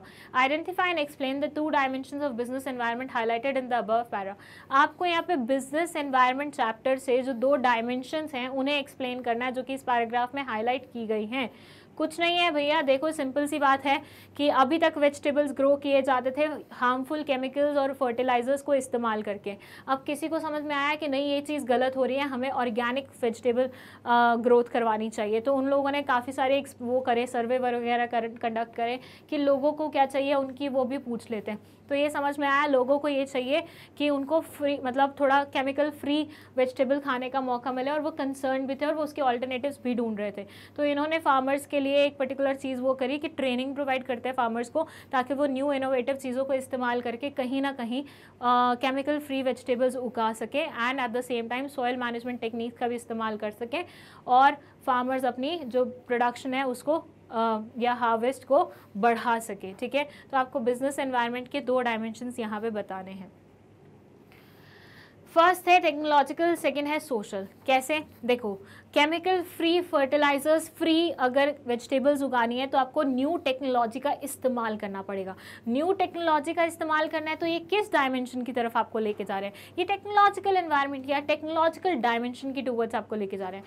दूसरा है सोशल एनवायरनमेंट। आप ये सोचो, लोगों के बारे में ये सोचना कि लोग अच्छा खाएं, लोगों को बीमारियां ना हो, लोग केमिकल फ्री खाना अफोर्ड कर पाएं, लोग केमिकल फ्री खाना खाएं, ताकि उनके अंदर ये जो कैंसर वैंसर आप देख रहे हैं कि आजकल कितना नॉर्मल होता जा रहा है, हर 4 में से 1 इंसान को कैंसर हो रहा है। ये क्यों हो रहा है? The food we are eating, the environment in which we are living, इन सब के इफेक्ट की वजह से ये हमें ये सब चीज़ें हो रही हैं। ठीक है, तो सोशल एनवायरनमेंट बेसिकली आपको बताता है, या सोशल डायमेंशन आपको बताता है कि किस तरीके से हम सोसाइटी की मदद कर सकते हैं, और सोसाइटी की मदद कैसे कर रहे हैं? Chemical free fertilizers free vegetables उगवा के। ठीक है, तो दोनों डायमेंशन कौन से? टेक्नोलॉजिकल और सोशल। एक में टेक्नोलॉजी की बात हो रही है कि लेटेस्ट टेक्नोलॉजी का इस्तेमाल करके फर्टिलाइजर्स फ्री मतलब वो करो, और दूसरा सोशल मतलब बेसिकली सोसाइटी में कैसे हम कुछ बढ़िया ला सकते हैं, चेंज ला सकते हैं सोसाइटी को, और किस तरीके से हम बेनिफिट प्रोवाइड कर सकते हैं। चलिए 15th question. Mega Limited holds an annual management program every year in the month of March in which the top managerial personnel formulate plans for the next year by analyzing and predicting the future to meet future events effectively. As they are responsible for providing direction to the organization, facts are thoroughly checked using scientific calculations. Detailed plans are prepared after discussion with professional experts. Preliminary investigations are also undertaken to find out the viability of the plan. Since it is an intellectual activity requiring intelligent imagination and sound judgment, so it is mainly done by the top management. Usually, rest of the members just implement the plan. Middle level managers are neither allowed to deviate from the plan nor are they permitted to act on their own. The top management ensures that the expenses incurred in formulating the plan justify the benefits derived from them. State any 2 limitations and any other 2 features of planning discussed above. क्या बोल रहे हैं समझ लेते हैं। Mega limited हर साल annual management programme hold करते हैं मार्च में, in which the top managerial personnel formulate plans for the next year by analysing and predicting the future to meet future events effectively. As they are responsible for providing direction to the organisation, क्योंकि ये responsible है direction provide करने के लिए organisation को। Facts are thoroughly checked using scientific calculation, जो facts हैं उन्हें थरली चेक किया जाता है साइंटिफिक कैलकुलेशंस को इस्तेमाल करके। Detailed plans are prepared after discussion with professional experts, जो प्लान्स होते हैं वो डिटेल्ड वे में प्रिपेयर किया जाते हैं, कैसे? प्रोफेशनल एक्सपर्ट्स की मदद लेके उनसे डिस्कशन करने के बाद। Preliminary investigations are also undertaken to find out the viability of the plan. Even ये मतलब preliminary investigations भी करते हैं ताकि ये चेक कर पाए कि plans की viability क्या है, क्या ये plan viable भी है या बस हमें लग रहा है हमारे दिमाग में हो रहा है ऐसा कि ये चलेगा। Since it is an intellectual activity requiring intelligent imagination and sound judgment, so it is mainly done by the top management. क्योंकि ये दिमाग वाला काम है जिसमें mental exercise होती है, इसलिए mainly done किया जाता है किसके द्वारा? टॉप मैनेजमेंट द्वारा, जिनके पास सबसे ज़्यादा बुद्धि दिमाग होता है। Usually rest of the members just implement the plans, बाकी जो मेंबर्स होते हैं वो प्लान्स को जस्ट इम्प्लीमेंट करने का काम करते हैं। Middle level managers are neither allowed to deviate from the plan, जो मिडिल लेवल मैनेजर्स होते हैं ना ही वो अलाउड होते हैं डेविएट करने के लिए प्लान से, nor are they permitted to act on their own, ना ही वो खुद ही अपने प्लान्स पे खुद ही एक्ट करने के लिए अलाउड होते हैं, ठीक है, उनको परमिशन लेनी पड़ती है। तो top management ensures that expenses incurred in formulating the plan justify the benefits. Top management ये भी इंश्योर करते हैं कि जितना खर्चा इन्होंने प्लान बनाने में किया है ना, उससे ज़्यादा इनको बेनिफिट मिले उस पर्टिकुलर चीज़ से, क्योंकि पता चले 10 रुपये तुमने खर्च कर दिए, 2 रुपये का मुनाफा हुआ, 8 रुपये तुमने वेस्ट कर दिए। State any 2 limitations and other 2 features of planning discuss above। आपको 2 तो limitations बताने हैं प्लानिंग के और 2 features बताने हैं जो कि ऊपर डिस्कस किए गए हैं, ठीक है। And the answer is planning is a mental exercise, क्योंकि इसमें मेंशन था कि क्योंकि ये एक मेंटल एक्सरसाइज है, क्योंकि ये इंटेलेक्चुअल प्रोसेस है, तो इसमें हम टॉप मैनेजमेंट को काम करने का मौका देते हैं, मतलब टॉप मैनेजमेंट सारी चीज़ें देखती है। तो उस लाइन से पता चलता है कि planning is a mental exercise. इसमें दिमाग का सबसे ज़्यादा इस्तेमाल होता है, इसमें एग्जीक्यूशन पार्ट नहीं आता, इसमें सोचने वाला पार्ट आता है कि हमें चाहिए क्या, कैसे होगा, कल क्या आने वाला है, फोरकास्टिंग करो, एनालाइज करो, एग्जीक्यूशन के बारे में सोचो। प्लानिंग इज फ्यूचरिस्टिक, हमेशा प्लान्स फ्यूचर के बारे में बनते हैं, पास्ट के बारे में नहीं बनते हैं, ना ही प्रेजेंट के बारे में बनते हैं। तो प्लानिंग क्या है, फ्यूचरिस्टिक है, कल के बारे में सोचना होता है इनमें। लिमिटेशंस की बात करें तो प्लानिंग रिड्यूसेस क्रिएटिविटी, जैसे कि वहाँ पे मेंशन था कि कोई भी अपने अकॉर्डिंग प्लान को एग्जीक्यूट नहीं कर सकता, उनको परमिशन लेनी पड़ती है, जो बताया गया है वैसे करना है, टॉप मैनेजमेंट ही हर एक चीज़ डिसाइड करता है। तो उनके बेचारे जो टॉप लेवल के अलावा जो लोग हैं मिडिल लेवल पे या नीचे लेवल पे, उनकी क्रिएटिविटी का क्या होगा, क्योंकि वो तो खुद का दिमाग लगा ही नहीं पा रहे, वो तो खुद से कुछ कर ही नहीं पा रहे, एग्जीक्यूशन तो पूरा का पूरा ये लोग संभाल रहे हैं, तो यहाँ पे उनकी क्रिएटिविटी क्या होगी, रिड्यूस होगी।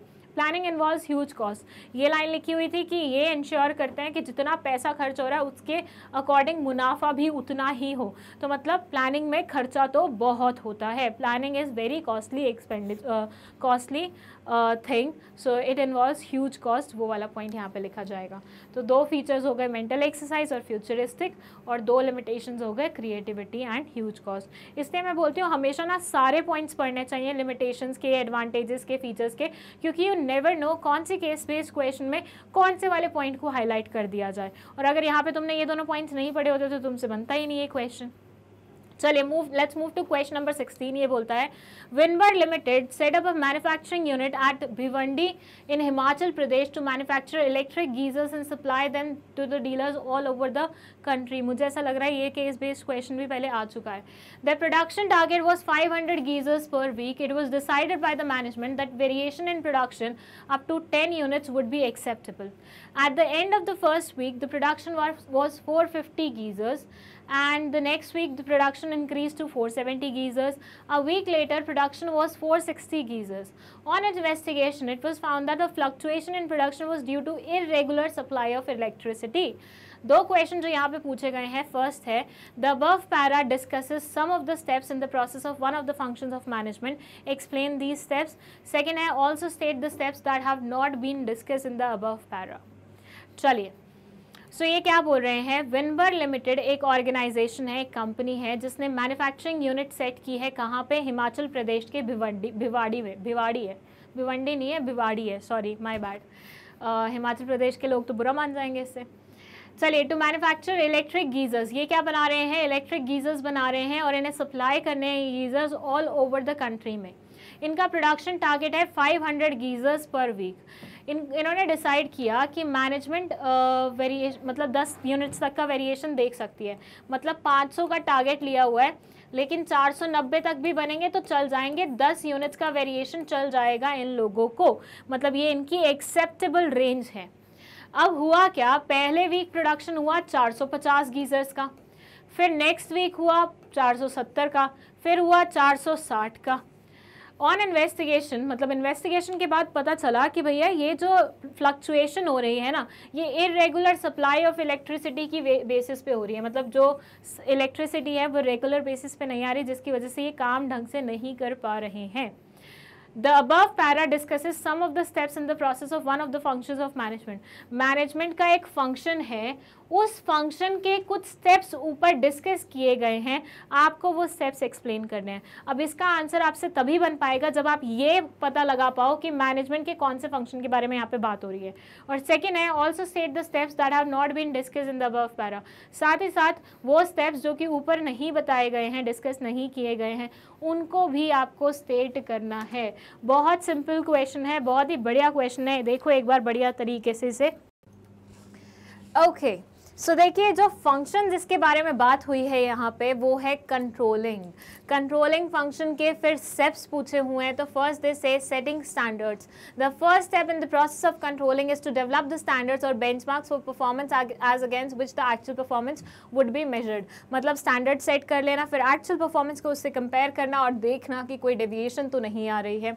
सेकेंड है मेजरिंग एक्चुअल परफॉर्मेंस। देखिए आपने स्टैंडर्ड्स तो पहले से सेट करके रखे हुए थे। अच्छा, साथ ही साथ यहाँ पे रेफरेंस के लिए ना लाइन भी मेंशन कर दी गई है कि कौन सी लाइन से आपको ये वाला स्टेप पता चल रहा है। फिर है मेजरिंग एक्चुअल परफॉर्मेंस। इन्होंने मेजर किया कि एक्चुअल परफॉर्मेंस क्या आ रही है, मतलब आपने एक्चुअली कितना बढ़िया परफॉर्म किया है। तो they say once the performance standards are set, the next step is to measure the actual performance. This may be done through various techniques such as personal observation and performance reports. Performance can be evaluated after the completion of an activity as well as while it is in progress.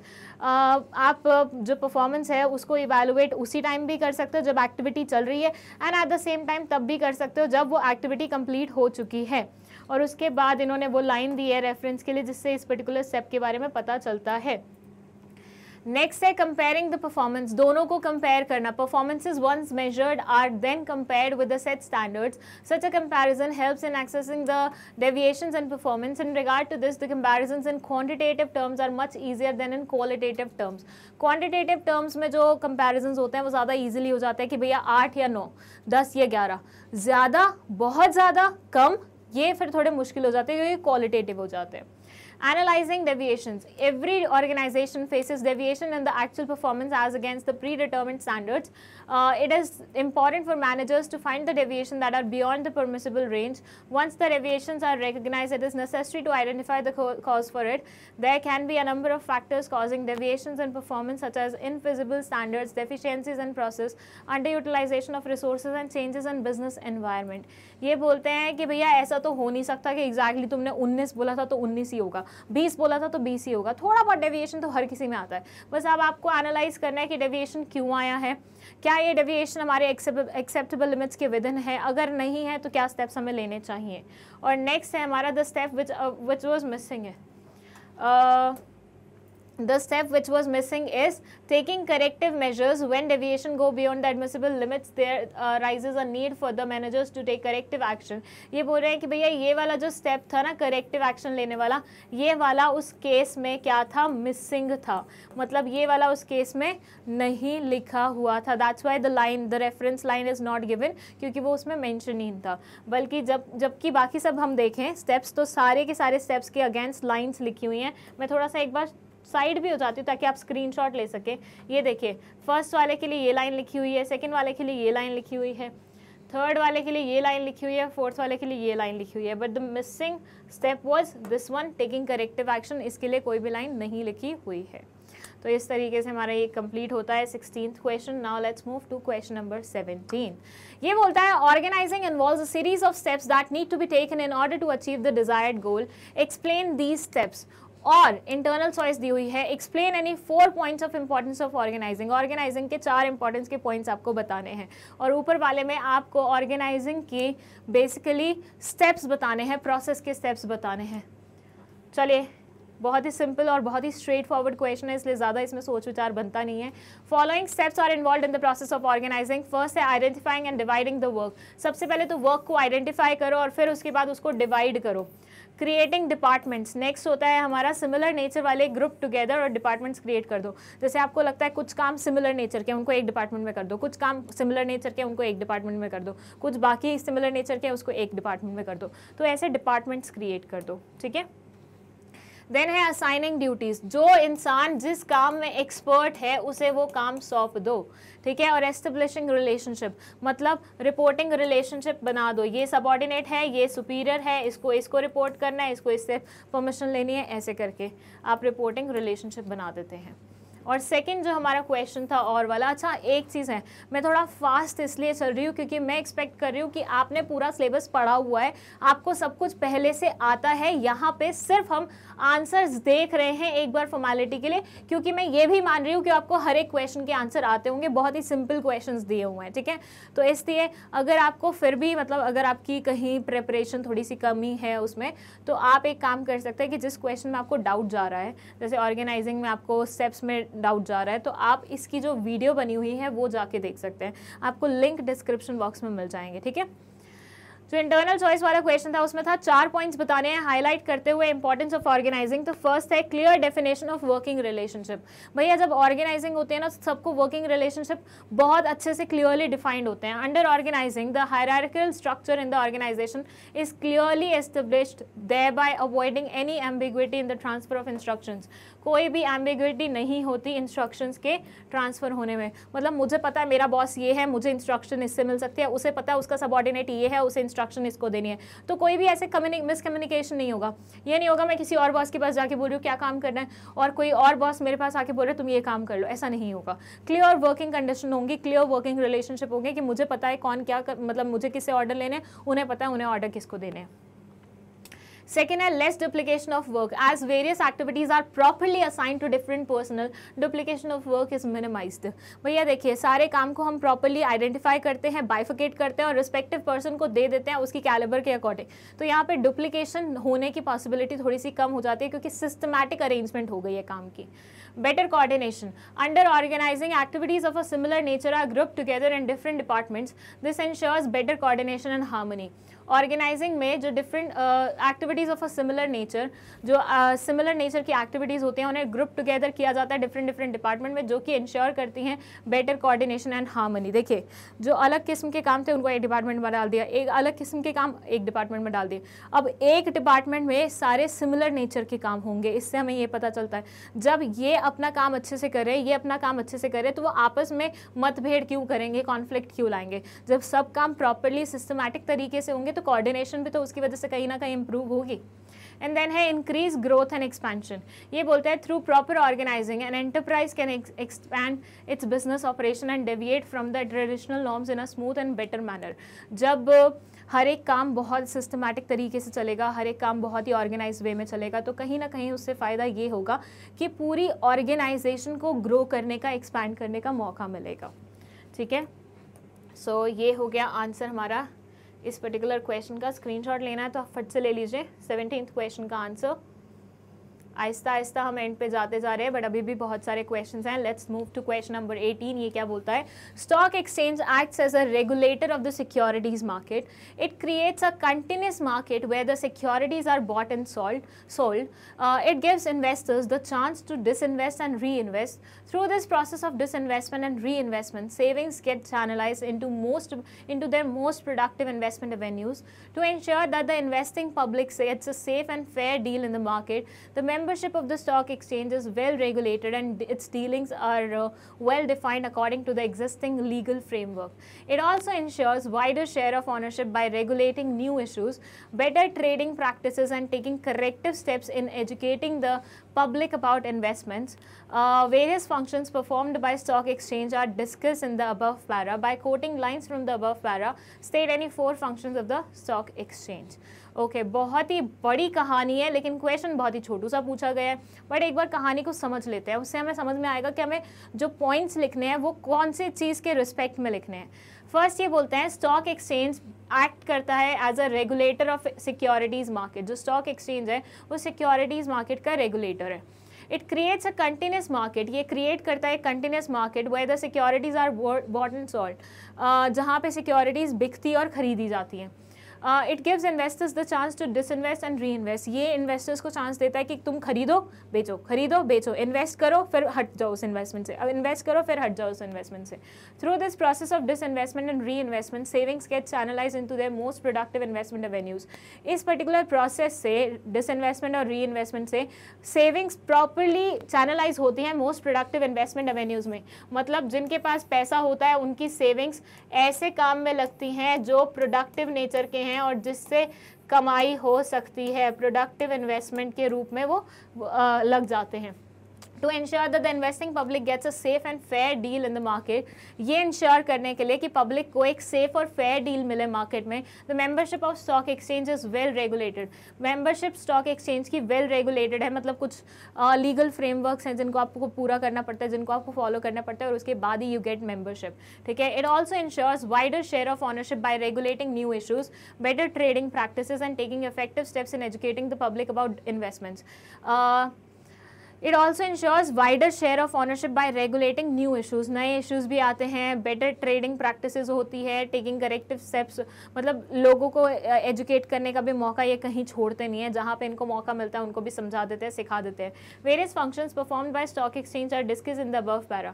इस पूरे paragraph में stock exchange के बहुत सारे purposes discuss किए गए हैं। अब आपको कोट करनी है लाइन्स फ्रॉम द पैराग्राफ और 4 फंक्शन स्टॉक एक्सचेंज के बताने हैं। देखिए मैं आपको बोल रही थी ना कि आपको एक बार पैराग्राफ पढ़ लेना चाहिए ताकि आपको पता लगे कि आपको इंपॉर्टेंस के या फंक्शंस जो बताने हैं वो किस रिस्पेक्ट में बताने हैं। तो ऊपर वाली जो लाइंस लिखी हुई हैं उनके रिस्पेक्ट में you have to tell the functions. अगर आपको टाइम लेना है तो आप थोड़ा सा टाइम ले सकते हैं, पॉज कर सकते हैं वीडियो को, फिर आंसर देखिएगा, ठीक है। Let me move to the answer. The functions performed by stock exchange are as follows. First, they provide liquidity and marketability. Stock exchange creates a continuous market where the securities are bought and sold. It provides a ready platform for trading of existing securities. ये बोलते हैं ये ना किसी भी particular securities को, financial assets को एक मौका देते हैं ट्रेडिंग का, मतलब एक ऐसे प्लेटफॉर्म प्रोवाइड करते हैं, एक ऐसा मार्केट प्रोवाइड करें जहाँ पे उसे ईजिली खरीदा और बेचा जा सकता है। तो उससे उसको क्या मिलेगी, उससे उसको लिक्विडिटी मिलेगी और मार्केटेबिलिटी मिलेगी। दूसरा है spreading equity curve. Stock exchange takes corrective steps in educating the people about investments. It encourages wider ownership of securities. ये लोगों को थोड़ा बहुत जागरूक भी करती है, थोड़ा बहुत उनको सिखाती भी है कि आपको क्या करना चाहिए, क्या नहीं करना चाहिए, कैसे करना चाहिए, कैसे नहीं करना चाहिए। Facilitates growth and development of the economy. It provides a platform for channelizing the savings to the most productive use. It gives investors the chance to disinvest and reinvest. ये कहीं ना कहीं इकोनॉमी को आगे भी लेके जाने का काम करती है, क्योंकि देखिए जिसको पैसा लगाना है वो पैसा लगा रहा है। अब पैसा लगाने से हुआ क्या, इकोनॉमी में न्यू क्या, मतलब इस वाले पार्ट में एक कैश इनफ्लो हुआ तो इकोनॉमी उससे घूमने लग जाएगी ना, तो इकोनॉमी को चलाने वाला काम भी समवट ये करता है टू एन एक्सटेंट, ठीक है। फिर ensure safety in transaction. It ensures that investing people gets a fair and safe deal in the market. ये साथ में ये भी इंश्योर करते हैं किसी के साथ धोखाधड़ी ना हो जाए, सबकी ट्रांजैक्शन सेफली कंप्लीट हो जाए, सब कुछ बहुत अच्छे तरीके से चले, ठीक है। सो ये हैं हमारे फंक्शंस किसके, स्टॉक एक्सचेंज के। चलिए let's move to question number 19 now. आपको स्क्रीनशॉट लेना है क्या? स्क्रीनशॉट लेना है तो आप ले सकते हैं।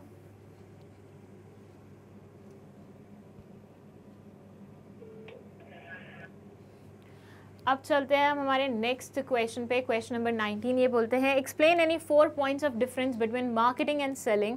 Explain the following functions of marketing, product designing and development, standardisation and grading. Okay, so first ये बोल रहे हैं मार्केटिंग और सेलिंग के बीच में क्या डिफरेंसेस हैं उन्हें बताइए, साथ ही साथ एक्सप्लेन कीजिए फॉलोइंग फंक्शंस ऑफ मार्केटिंग। कौन कौन से फंक्शंस, प्रोडक्ट डिजाइनिंग और डेवलपमेंट, स्टैंडर्डाइजेशन एंड ग्रेडिंग। बहुत ही सिंपल है, अगेन डिफरेंस बिटवीन वाले हैं मार्केटिंग और सेलिंग, तो मैंने आपको बहुत बार बताया कि डिफरेंस बिटवीन आ सकता है और देखिए पूछ भी लिया गया। और मैं हमेशा बोलती हूँ बच्चों को कि भैया डिफरेंस बिटवीन प्रोसेस, ऐसी चीज़ें आप बिल्कुल मत छोड़ के जाया कीजिए, क्योंकि एक ना एक क्वेश्चन तो फंसता ही है। और आप देख रहे हैं बैक टू बैक पूरे प्रीवियस ईयर वाले क्वेश्चंस में कितने सारे प्रोसेस के क्वेश्चंस आए हैं और डिफरेंस के क्वेश्चंस आए हैं। मेरी बात सुनते नहीं हो तुम लोग, अगर सुनो तो भला हो जाए तुम्हारा ना। चलिए, तो इसका आंसर है मार्केटिंग और सेलिंग में क्या डिफरेंस होता है। स्कोप की बात करें तो ये बोलते हैं part of marketing related to promoting and transferring possession and ownership of the goods, whereas wider concept consisting of identification of customers needs. Okay, actually लिख थोड़ा गलत दिया गया है, ये सेलिंग होता है और ये मार्केटिंग होता है। मार्केटिंग का स्कोप ज़्यादा होता है, सेलिंग का स्कोप कम होता है। सेलिंग में हम सिर्फ ध्यान देते हैं कि भैया बेचो बेचो बेचो बेचो, लेकिन मार्केटिंग में हम ध्यान देते हैं कि लोगों को क्या चाहिए पहले वो समझो, फिर उसके बाद उसकी प्रोडक्शन करो और फिर उसके बाद उनको जाके उनकी वो डिमांड्स फुलफिल करवा दो वो पर्टिकुलर प्रोडक्ट दे के। सो मार्केटिंग इज़ बेसिकली आप इंसान की नीड्स को समझ के, आप इंसान की वांट्स को समझ के उन्हें कोई भी चीज़ दे रहे हैं जो उनको इस्तेमाल होने वाली है। वेयर सेलिंग में आप कुछ भी बना रहे हैं और सामने प्रोड्यूस कर रहे हैं। तो इसका स्कोप क्या है, सेलिंग का स्कोप क्या है, नैरोअर है, वेयर इज इसका स्कोप मार्केटिंग का वाइडर है। फिर है focus. It focus is the transfer of title and possession of goods. Selling का फोकस होता है ट्रांसफर करना गुड्स को और पोजेशन चेंज करना, मेरे हाथ से तुम्हारे हाथ में चले जाना। Whereas मार्केटिंग का फोकस होता है, it focuses on maximum satisfaction of customers needs and wants. ये कस्टमर की नीड्स एंड वांट्स को मैक्सिमम वे में सेटिस्फाई करना चाहती हैं, ठीक है। तभी तो ये पूरा अपना रिसर्च करती हैं पहले कि कस्टमर को क्या चाहिए, उसके बाद प्रोडक्शन वैसे करेंगे। तो ध्यान दीजिएगा, ये मार्केटिंग वाला साइड है और वो सेलिंग वाला साइड है, ओके। चलिए, फिर है profits. Maximum profits through maximise sales. Selling में कोशिश रहती है कि मैक्सिमम प्रॉफिट जनरेट करें मैक्सिमम सेल्स करके, whereas increasing profits in the long run by customer satisfaction. Marketing में मेन फोकस होता है कस्टमर को सेटिस्फाई करो, तो अल्टीमेटली लॉन्ग टर्म में ये हमें प्रॉफिट अर्न करके देगा। क्योंकि कोई भी कस्टमर एक बार तुम्हारे प्रोडक्ट से खुश हो गया तो वो लॉयल कस्टमर बन सकता है, वो हर बार तुम्हारे दरवाजे पे आएगा खरीदने के लिए। तो तुमने हमेशा के लिए कस्टमर कमा लिया है और कमाओगे तो वो कहीं ना कहीं तुम्हें प्रॉफिट तो दे के जाएगा। स्ट्रैटेजीज की बात करें तो promotion and persuasion are the strategies used under this particular thing, under selling, ठीक है। तो बेसिकली यहाँ पे सिर्फ प्रमोशन करते हैं, परसुएशन करते हैं, किसी को परस्यू करते हैं, ले ले यार प्लीज खरीद ले, ऐसे करते हैं। Whereas integrated marketing efforts involve strategies in respect of the product, price, promotion and physical distribution. इसमें बहुत सारा तामझाम करना पड़ता है स्ट्रैटेजीज बनाने के लिए, बहुत सारी चीज़ों को देखना पड़ता है, ठीक है। सो ये हो गया हमारा difference between marketing and selling. और फिर अब आ जाता है सेकंड क्वेश्चन, जिसमें हमें बताना था प्रोडक्ट डिजाइनिंग और डेवलपमेंट के बारे में और स्टैंडर्डाइजेशन और ग्रेडिंग के बारे में। देखिए, प्रोडक्ट डिजाइनिंग और डेवलपमेंट क्या होता है। The producers should bear in mind that the design of the product acts as a vital factor for attracting customers to the product. A good design helps in attracting a large number of customers to the product. Thus, the producers should pay great attention towards the design and development of the product. एक particular product का जो design होता है ना, वो भी काफ़ी हद तक कंज्यूमर्स को अट्रैक्ट करता है. तो जो भी वो डिज़ाइन बना रहा है ना, उसे इंश्योर करना चाहिए कि इतना प्यारा डिज़ाइन बनाए, इतना बढ़िया डिज़ाइन बनाए कि सामने वाला देखते ही उसे रेसिस्ट ना कर पाए खरीदने से. ठीक है. सेकेंड है standardisation and grading. Standardisation implies the production of goods with certain specific qualities such as durability, safety and utility so that the uniformity is maintained in the output. On the other hand, grading implies the classification of the product as per certain characteristics such as size, quality, etc. तो standardisation में basically आप specific qualities और quantities के basis पे decide करते हो कि कैसे आपको पर्टिकुलर चीज़ बनानी है, और मैंने बहुत बार समझाया आपको. और ग्रेडिंग बेसिकली क्या होता है कि कौन किस वैरायटी का बना है, कौन किस क्वालिटी का बना है, उसके बेसिस पे आप बाइफिकेशन करते हैं. ठीक है, ग्रेडिंग करते हैं, उन्हें अलग अलग उसमें डालते हैं. सो ये हो गया आपका सेकेंड पार्ट. चलिए let's move to question number 20. ये क्या बोलता है, explain any 5 points of significance of principles of management. आपको कोई भी 5 पॉइंट्स बताने हैं प्रिंसिपल्स ऑफ मैनेजमेंट के सिग्निफिकेंस के, और या आपके पास ऑप्शन है कि आप following techniques of scientific management को वो कर सकते हैं, एक्सप्लेन कर सकते हैं. साइंटिफिक मैनेजमेंट की टेक्निक्स किसने दी थी, हमारे टेलर भाई साहब ने दी थी. तो टेलर भाई साहब की फटीग स्टडी और डिफरेंशियल पीस वेज सिस्टम को आप एक्सप्लेन कर सकते हैं. ये वाला तो उनका फेवरेट होता है, हमेशा पूछते हैं ये क्वेश्चन, तो देख लीजिएगा. ठीक है, तो ये 2 क्वेश्चन है, बहुत ही simple, again straight forward question है. मतलब अभी तक तुमने देखा है केस स्टडीज़ को छोड़ के ऐसा कोई भी क्वेश्चन नहीं आया जिसमें तुम्हें ज़्यादा दिमाग लगाना पड़े, और even case studies for that matter वो भी इतनी सिंपल आई हैं. ठीक है, तो इतना ज़्यादा डिफिकल्ट कोई पेपर नहीं आया अभी तक. बट इसका मतलब ये नहीं है कि तुम्हें बिल्कुल हथियार ऐसे छोड़ के बैठ देना कि नहीं भाई डिफिकल्ट पेपर तो आता ही नहीं है तो हम तो बिल्कुल सरल पढ़ के जाएंगे. नहीं, तुम अपनी प्रेपरेशन बहुत हाई लेवल की रखना, तो तुम्हें पेपर ऐसा लगेगा कि क्या सड़ा पेपर आए, तो हम आराम से सॉल्व कर देंगे. ठीक है, चलो इसका आंसर देख लेते हैं. The points of significance of principles of management are as follows. First है insights to reality, मतलब ये आपको थोड़ा सा पहले से ही अंदाज़ा दे देते हैं कि रियल वर्ल्ड में क्या क्या हो सकता है, ठीक है. As management principles are based on years of experimentation and experience, they guide the managers in facing real world problems in a more effective manner. ये real world problems को एक बहुत effective manner में आपको manage करने के लिए, face करने के लिए prepare कर देती है already, क्योंकि ये खुद बनी हुई हैं over the time जो experience और experimentation हुए हैं उनके basis पे, ठीक है. Second है suitability to dynamic environment. The application of management principles depends upon the situation and the manager's creativity. These principles can be molded as per the requirements and are thus flexible. जो ये principles हैं ये बहुत ही dynamic nature के होते हैं. How? कि ये आराम से किसी भी situation पे fit हो सकते हैं. ये इस तरीके से prepare किए गए थे. तो yes, dynamic environment पे इनका application आराम से किया जा सकता है. फिर है social responsibility. By taking care of customers value and business dealings, management principles help the managers and the entire organisation in fulfilling their social responsibilities. जब ये कस्टमर वैल्यूज़ और बिजनेस डीलिंग्स वगैरह करते हैं तो मैनेजमेंट प्रिंसिपल्स मदद करते हैं मैनेजर्स की पूरे ऑर्गेनाइजेशन के इन अ वे उनकी सोशल रिस्पॉन्सिबिलिटीज़ पूरी करने के लिए, क्योंकि ये गाइडेंस प्रोवाइड करते हैं ना कौन सी चीज़ कैसे होनी चाहिए, तो उसमें कहीं ना कहीं इस एस्पेक्ट को भी कवर किया जाता है. Optimum utilization of resources. Management principles provide an exact cause and effect relationship of the manager's decision, thereby minimizing the risk of wastages of resources that may be associated with the trial and error method. जो trial and error method में wastage होता है, trial and error method होता है करके देखना, गलती हो गई कोई बात नहीं दोबारा करो, दूसरी तरीके से करो, तीसरे तरीके से करो, तो उसमें क्या होता है wastage बहुत ज़्यादा हो जाता है resources का. बट क्योंकि principles हमें पहले ही गाइड कर देते हैं कि किस तरीके से करना है हमें काम, तो wastage थोड़ा सा कंट्रोल हो जाता है.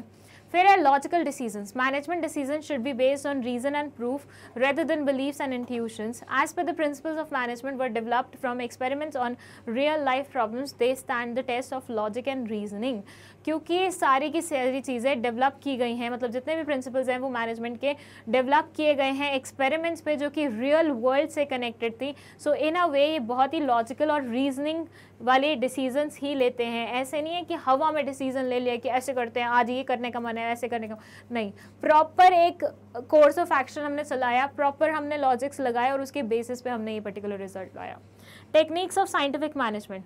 Fatigue study. फैटिग स्टडी क्या बोलता है, ये बोलता है कि भैया जब कोई इंसान लगातार काम करता रहता है उसको थोड़े टाइम बाद थोड़ा सा ब्रेक चाहिए होता है ताकि वो अपने आप को दोबारा से एनर्जी से फिल कर सके. तो वो जो ब्रेक इसको चाहिए होता है वो रहता है फैटिग, मतलब बेसिकली उसकी थकान उतारने के लिए. तो fatigue studies the requirement of rest or the break while performing a task. Perform करते हुए एक टास्क को जो बीच में हमें ब्रेक इंटरवल्स चाहिए होते हैं उसके बारे में बात हो रही है. The study identifies the intervals required while completing a task and suggests standard break timing for improving the worker's performance. Second है differential piece wage system.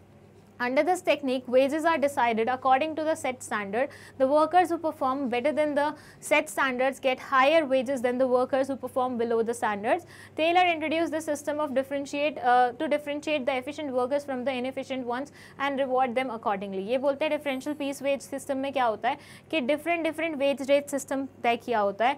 जो बंदे इससे अच्छा परफॉर्म करेंगे उसको ये वाला रेट मिलेगा, जो बंदे इस स्टैंडर्ड के बिलो परफॉर्म करेंगे उसको ये रेट मिलेगा. इससे क्या होगा, बाकी मतलब सारे लोग बहुत ज़्यादा मोटिवेट होंगे. जिनको अच्छा मिल रहा है वो और मोटिवेट होंगे कि और अच्छा मिले, और जिनको बुरा मिल रहा है वो मोटिवेट होंगे कि वो एटलीस्ट इस कैटेगरी में तो आ ही जाए. तो इससे हम एफिशिएंट और इनएफिशिएंट वर्कर्स के बीच में भी पता लगा सकते हैं कि भैया जो एक लिमिट के बियॉन्ड परफॉर्म कर रहा है वो एफिशिएंट है, जो उसके लिमिट के विद इन परफॉर्म कर रहा है वो इनएफिशिएंट है. ठीक है, तो ये हो गया हमारा 20th क्वेश्चन. चाहिए तो इसका स्क्रीनशॉट लीजिए फटाफट. ये सारे स्क्रीनशॉट आप सिर्फ और सिर्फ रेफरेंस के लिए लेंगे, दैट्स इट. सेम नहीं चिपका के आना है आपको आंसर. 21st क्वेश्चन है, voltage fluctuations have been common and quite high in India. They harm our electrical appliances like televisions, refrigerators and air conditioners, often leaving them in a permanently damaged condition. N-Guard company decided to manufacture stabilizers for North India where the voltage fluctuation ranges from 220 V to 230 V. Once the demand for North India was taken care of, they decided to launch stabilizers for varying voltages from 90 V to 260 V for meeting the requirement of voltage fluctuations in other regions of India also. 3 engineers were appointed for south, west and east regions of India as the voltage was different in all the 3 regions. Though all the engineers were appointed to manufacture stabilizers, but the product differed from region to region. Identify the organizational structure of N-Guard company, और second है state any 2 advantages and 2 limitations of the structure identified in the above para. अब भाई क्या है कि voltage fluctuation बहुत ज़्यादा होता है कि कभी कभी एकदम वोल्टेज बहुत हाई हो जाता है इंडिया में, कभी कभी एकदम लो हो जाता है. ये शायद तुम रिलेट नहीं कर पाओ इस चीज़ से, लेकिन मेरे बचपन में ऐसा हुआ करता था कि हमारे घर में कभी कभी बिल्कुल वोल्टेज बहुत हाई हो जाता था, तो हमने सिर्फ और सिर्फ फ्रिज के लिए एक वो लगवाया होता स्टेबलाइज़र, ताकि हमारा फ्रिज ना ख़राब हो जाए उसकी वजह से. तो स्टेबलाइज़र क्या करता है कि जब वोल्टेज बहुत हाई या लो चला जाता है तो वो उसको स्टेबलाइज करने की कोशिश करता है, एक पर्टिकुलर मॉडरेट उस पर रखने की कोशिश करता है. तो ऐसा ही कुछ बता रहे हैं कि इंडिया में वोल्टेज फ्लक्चुएशन की बहुत ज़्यादा ही प्रॉब्लम है. They harm our electrical appliances, ये हमारे इलेक्ट्रिकल अप्लाइंसेस जैसे कि टीवी, रेफ्रिजरेटर, एसी वगैरह को ख़राब कर सकते हैं, या मतलब ख़राब कर सकते हैं या प्रॉपरली डैमेज ही कर सकते हैं परमानेंटली. N-Guard करके कंपनी है, उन्होंने स्टेबलाइजर्स बनाना शुरू किया और सबसे पहले नॉर्थ इंडिया से शुरुआत की, क्योंकि उनका मानना था वहाँ पे सबसे ज़्यादा होती है. तो 222V to 230V के फ्लक्चुएशन के रेंजेस के साथ उन्होंने एक स्टेबलाइजर बनाया फॉर नॉर्थ इंडिया. फिर जब एक बार नॉर्थ इंडिया की डिमांड पूरी हो गई, फिर उसके बाद वो साउथ, ईस्ट, वेस्ट को भी देखने लग गए और सब के लिए उन्होंने अलग अलग इंजीनियर्स रखे थे, क्योंकि सब में वोल्टेज फ्लक्चुएशन अलग अलग हुआ करती थी. अब दो all the engineers were appointed to manufacture stabilisers but the product differed from region to region. चाहे उन्होंने तीनों ही इंजीनियर्स को रखा था मैन्युफैक्चर करने के लिए स्टेबलाइजर्स, लेकिन प्रोडक्ट डिफरेंट होता था रीजन टू रीजन. अब आपको आइडेंटिफाई करना है organisational structure of N-Guard company. मतलब 2 ऑर्गेनाइजेशनल स्ट्रक्चर हमने पढ़ी थी, याद कीजिए उनमें से कौन से वाली यहाँ पे N-Guard कंपनी ने अपने ऊपर वो किए, अप्लाई किए. State any 2 advantages and 2 limitations of the structure identified in the above para. 2 advantages और 2 लिमिटेशंस बताने हैं स्ट्रक्चर के, जो कि आइडेंटिफाई कर सकते हैं आप इस पर्टिकुलर पैराग्राफ में. बहुत ही अमेजिंग केस स्टडी है ये. पढ़ लिया? आई होप आपने नहीं पढ़ा है तो पॉज करके पढ़ लो एक बार, फिर आंसर करने की खुद से कोशिश करना और फिर आंसर देखना मैंने क्या बताया है. चलिए, the divisional structure is followed by N-Guard company. N-Guard company decided to appoint different engineers for all the regions, though all the engineers were appointed to manufacture stabilizers, but the product differed from region to region. देखिए, जब product differentiation होती है तो कौन से वाला organisational structure apply होता है हमारा डिविजनल स्ट्रक्चर. तो वही मेंशन है यहाँ पे कि कौन से वाला स्ट्रक्चर अप्लाई किया गया है, divisional structure. Advantages of a divisional structure are managerial efficiency. A divisional structure provides numerous opportunities for the development of skill and knowledge of the managers. The head of each division gains experience as he or she deals with a variety of functions simultaneously. This enables the division head to grow professionally and improve proficiency. Measurement of performance. Second है measurement of performance in a divisional structure. The performance of each of the division is judged on the basis of profit and loss during the particular period. मतलब हर particular product का profit and loss अलग निकलता है और एक particular period में देखा जाता है, तो आराम से हम measure कर सकते हैं बिना किसी झंझट के. और second क्या था हमारा managerial efficiency, कि management में भी efficiency बनी रहती है क्योंकि proper structure उस तरीके का बना दिया जाता है. फिर है limitations क्या है, departmental conflicts. 2 departments आपस में लड़ भिड़ सकते हैं, वो दिक्कत है. Increase in cost, अगर हम प्रोडक्ट वाइज बाइफिकेशन करते हैं तो बहुत ज़्यादा डुप्लीकेशन एट टाइम्स हो जाता है, जिसके कारण कॉस्ट बढ़ जाती है, तो वो एक पॉइंट हो सकता है. ठीक है, तो इसका स्क्रीनशॉट ले लीजिए. This is the answer. चलिए नेक्स्ट क्वेश्चन नंबर 22. ये क्या बोलता है, Nisha Sethi was working as a human resource manager in a famous consultancy firm KLI Global Services. Her job included preparing job descriptions, recruitment, developing compensation and incentive plans, and facilitating employee learning. They had entered into alliances with institutes to ensure continuous learning of their employees. With the jobs becoming more and more complex, KLI Global Services invested large amount of money in making the employees learn the skills necessary to complete the jobs. State by giving any 5 points how this investment is likely to benefit the organization. ये क्या बोल रहे हैं कि निशा सेठी work कर रही थी as a human resource manager एक फेमस कंसल्टेंसी फर्म में जिसका नाम था KLI ग्लोबल सर्विसेज। उसका जॉब इंक्लूड करता था जॉब डिस्क्रिप्शंस बनाना, रिक्रूटमेंट करना, कॉम्पनसेशन डेवलप करना कि किसको कितना देना चाहिए, इंसेंटिव प्लान्स बनाना और फैसिलिटेट करना एम्प्लॉयज़ को learning. They had entered into alliances with institutes to ensure continuous learning of their employees. इन्होंने बहुत सारे इंस्टीट्यूट्स के साथ टाई अप किया था, अलाइंसेस फॉर्म किए थे ताकि कंटिन्यूस लर्न करवा सके अपने एम्प्लॉयज़ को। With the jobs becoming more and more complex, क्योंकि जॉब्स अब बहुत ज़्यादा कॉम्प्लेक्स बनती जा रही थी, KLI Global Services invested large amount of money in making the employees learn the skills necessary to complete the jobs. तो KLI ग्रुप ने बहुत ज़्यादा इन्वेस्ट किया, बहुत ज़्यादा पैसा इन्वेस्ट किया एम्प्लॉयज़ को लर्न कराने के लिए नई नई स्किल्स ताकि वो कंप्लीट कर पाए जॉब के काम को। State by giving any 5 points how this investment is likely to benefit the organization. कोई भी 5 पॉइंट्स बताइए कि कैसे ये इन्वेस्टमेंट जो कि ट्रेनिंग पे, लर्निंग पे खर्च की गई है, कैसे बेनिफिट करेगी ऑर्गेनाइजेशन को। इन शॉर्ट सिंपल लैंग्वेज में बोलूँ तो ये ट्रेनिंग के बेनिफिट्स पूछ रहे हैं आपसे, ठीक है। कई बार ऐसा होता है क्वेश्चन ऐसे आ जाता है ट्विस्टेड वे में, वो आपसे पूछ लेते हैं कि क्या बताओ, ये चीज़ बताओ, तो उस टाइम आपको समझना पड़ता है कॉमन सेंस लगा कि एग्जैक्टली पूछना क्या चाह रहे हैं। तो ये पूछना चाह रहे हैं आपसे बेनिफिट्स। तो the process of making the employees learn the skills necessary to complete the job is called training. The following points highlight the benefit of training is first है लेस वेस्टेज। जब कोई इंसान ट्रेंड होता है तो वो wastage कम करता है क्योंकि वो सीख चुका है, वो सीख नहीं रहा है। जब हम सीख रहे होते हैं तब हम ज़्यादा वेस्टेज करते हैं। सेकेंड है higher profits. Training enhances the productivity and efficiency of employees thereby raising the profits of their company. क्योंकि ट्रेंड एम्प्लॉय है तो काम फास्ट करेगा, अच्छे से करेगा, प्रोडक्टिविटी बढ़ जाएगी, तो अल्टीमेटली कंपनी को ज़्यादा प्रॉफिट्स होंगे। Improved managerial efficiency. Training prepares the employees to face new challenges and enables them to respond to various situations effectively. Thus, training helps an organization prepare future managers.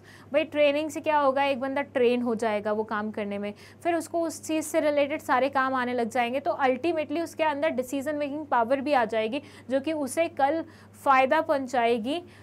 हो सकता है वो खुद ही manager बनने वाली सिचुएशन में आ जाए, खुद ही वो चीज़ों को हैंडल करना शुरू कर दे, खुद ही वो चीज़ों को प्रॉपरली देखना शुरू कर दे। तो इस वे में रिड्यूस एब्सेंटिज्म। भैया जब देखो हम छुट्टी क्यों मारते हैं ऑफिस से, जब हमारा मन नहीं करता काम करने का या फिर हम काम में अच्छे नहीं होते। अब तुम्हें काम में अच्छा बनाया जा रहा है और तुम अच्छा प्रोडक्टिविटी भी दे रहे हो जिसकी वजह से तुम्हारी प्रशंसा भी हो रही है, तो तुम काम पे जाना क्यों छोड़ना अफोर्ड कर, मतलब तुम काम पे ना जाना अफोर्ड ही नहीं कर पाओगे, ऐसा होगा। Helps in adapting changes. जब प्रॉपरली ट्रेंड इंसान होता है तो वो चेंजेस से डरता नहीं है, वो फिर उन्हें फेस करता है और उसके अकॉर्डिंग सोचता है, उसके अकॉर्डिंग एग्जीक्यूशन करता है, तो वो भी एक पार्ट हो जाता है, ठीक है। तो ये देख लीजिए, इसका स्क्रीनशॉट ले लीजिए। अब आते हैं क्वेश्चन नंबर 23 पे। ये क्या बोलता है, determining the relative proportion of various types of funds depends upon various factors. Explain any 6 such factors. Explain any 6 factors affecting the decision that determines the amount of profit earn to be distributed and to be retained in the business. Okay, क्या बोल रहे हैं देख ले। ये बोलते हैं कि proportion various types of funds का डिपेंड करता है बहुत सारे फैक्टर्स पे, कि कौन से चीज़ पर से इक्विटी कितना रखना है, डिबेंचर कितना रखना है, उसका प्रोपोर्शन डिपेंड करता है बहुत सारे फैक्टर्स पे। आपको कोई भी 6 फैक्टर्स एक्सप्लेन करने हैं। उसके अलावा explain any 6 factors affecting the decision that determines the amount of profit earn to be distributed and to be retained in the business. आप उस डिसीजन के 6 फैक्टर्स बताइए जिसमें हम ये डिसाइड करते हैं कि अमाउंट प्रॉफिट का कितना हमें अपने पास रखना है और कितना डिस्ट्रीब्यूट करना है। कौन से वाला है ये है डिविडेंड डिसीजन। तो डिविडेंड डिसीजन के 6 फैक्टर्स बता सकते हैं या फिर आप बता सकते हैं ऊपर वाली चीज़ के 6 फैक्टर्स। और आंसर कुछ इस तरह से है, the relative proportion of various types of funds that is the capital structure depends upon various factors. The factors are discussed below. First है पोजीशन ऑफ कैश फ्लो। आपकी कंपनी की कैश फ्लो स्थिति कैसी है। अगर कैश फ्लो अच्छा है तो तुम डिबेंचर वगैरह के लिए जा सकते हो क्योंकि इंटरेस्ट पे करने की तुम्हारी औकात है।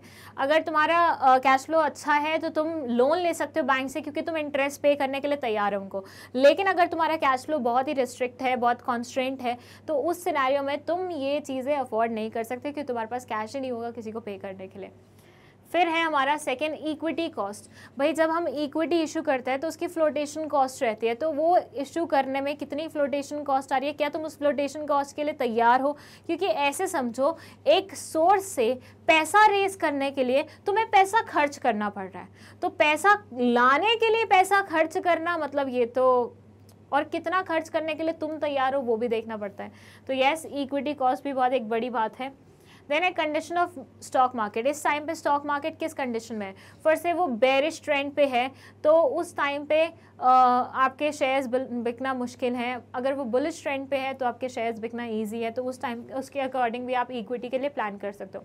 फ्लोटेशन कॉस्ट इन्होंने इंडिविजुअली भी दे दिया है कि भैया अलग से जो पैसा खर्च होता है किसी भी सोर्स से पैसा रेज करने का, उसके लिए कितना रेडी हो आप। रेगुलेटरी गाइडलाइंस, कोई आपकी कंट्री में अगर ऐसी कोई गाइडलाइंस है जिसके बेसिस पे यू कैन डिसाइड, अगर स्पेसिफिकली कई इंडस्ट्रीज़ के लिए भी होती है, अगर आप उस पर्टिकुलर इंडस्ट्री से बिलोंग करते हैं जिसके लिए गाइडलाइंस बनी हुई है, तो भी आपको देख के चलना पड़ेगा। टैक्स रेट, आपके यहाँ पे टैक्स रेट्स क्या हैं, कितने ज़्यादा हैं कितने कम हैं, उसके अकॉर्डिंग भी आप डिसाइड करेंगे कि आपको कौन से वाले सोर्स से पैसा पिक करना है। तो ये हो गए 6 फैक्टर्स। अब सेकेंड वाले की बात करते हैं, जब हम डिविडेंड डिसीजन की, तो उसके 6 फैक्टर्स हैं। अमाउंट ऑफ अर्निंग कितने अमाउंट की हुई है, बहुत ज़्यादा अमाउंट की हुई है तो बांट दो लोगों में, अगर बहुत कम अमाउंट की हुई है तो फिर ग्रोथ के लिए रख लो। स्टेबल अर्निंग, क्या तुम हर बार मतलब क्या तुम्हें हर साल फ़ायदा होता है? अगर हर साल फ़ायदा होता है तो तुम डिविडेंड देना अफोर्ड कर सकते हो, हर साल फ़ायदा नहीं होता तो डिविडेंड मत दो। फालतू क्यों लोगों की महत्वाकांक्षाएं उठाना और उसके बाद उनको कुछ ना देना अगले साल। स्टेबल डिविडेंड्स, क्या तुम्हारे यहाँ पे ऐसी पॉलिसी है कि तुम हर बार मतलब डिविडेंड देते हो, हर साल डिविडेंड देते हो, थोड़ा थोड़ा दोगे पर दोगे, तो ऐसे में इस बार भी तुम्हें देना पड़ेगा। लेकिन अगर तुम्हारी ऐसी कोई स्टेबल डिविडेंड वाली वो चीज़ नहीं है तो फिर तुम जाने दो। ग्रोथ प्रोस्पेक्ट्स, फ्यूचर के बारे में क्या सोचा है तुमने, ग्रोथ के बारे में क्या सोचा है, उस चीज़ पर भी डिपेंड करता है। कैश फ्लो पोजिशन, अगेन तुम्हारे कंपनी की कैश फ्लो पोजिशन किस तरीके की है उस पर भी डिपेंड करेगा कि तुम्हें डिविडेंड पे करना है कि नहीं करना है, क्योंकि डिविडेंड पे करने के लिए कैश चाहिए होगा। अगर तुम्हारी कैश फ्लो पोजीशन अच्छी नहीं है तो तुम डिविडेंड पे नहीं कर पाओगे। Preference of share holders, preference of share holders बोले तो कि शेयर होल्डर्स क्या चाहते हैं, ठीक है, दैट्स इट। एक काम कीजिए, इसका स्क्रीनशॉट ले लीजिए।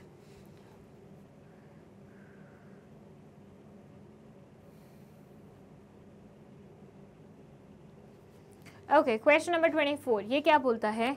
Voice is an important consumer organization. It organized workshops in the month of December in Delhi, NCR for consumers. The theme was organic food from farm to plate. To spread awareness on the importance of organic farming and to encourage consumers to switch from conventional food that contains chemicals and pesticides to organic food, expert speakers from farmers community explained the harmful effects of usage of pesticides in farming and the importance of organic food. People were informed that the organization regularly tests samples to detect adulteration like presence of heavy metals or pesticides. The results of the test are published in their monthly magazine Consumer Voice to make people aware of the quality of the different products. It also provides aid and legal advices to the consumer in seeking a remedy.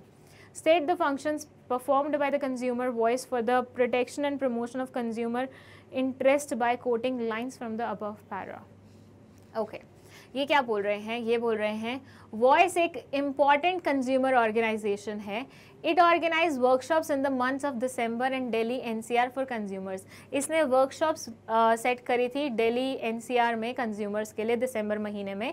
उस particular workshop का theme था organic food from farm to plate, farm से लेके तुम्हारी plate तक organic food. To spread awareness on the importance of organic farming, ये क्या करना चाह रहे थे? ऑर्गेनिक फार्मिंग के बारे में आपको अवेयर बनाना चाह रहे थे और आपको एनकरेज करना चाह रहे थे, कंज्यूमर्स को एनकरेज करना चाह रहे थे कि कन्वेंशनल फूड से आप कहीं ना कहीं थोड़ा सा, मतलब कन्वेंशनल फूड का मतलब है जो कि केमिकल और पेस्टिसाइड से मिलके बनते हैं, उनसे कहीं ना कहीं आप कहाँ आए? ऑर्गेनिक फूड की तरफ आए। Expert speakers from farmers community explain the harmful effects of usages of pesticides in farming. जो एक्सपर्ट स्पीकर्स थे जो कि फार्मर कम्युनिटी के थे, उन्होंने एक्सप्लेन किया कि किस तरह से ये पेस्टिसाइड्स आपके लिए अच्छे नहीं हैं और किस तरीके से ऑर्गेनिक फूड की इंपॉर्टेंस है।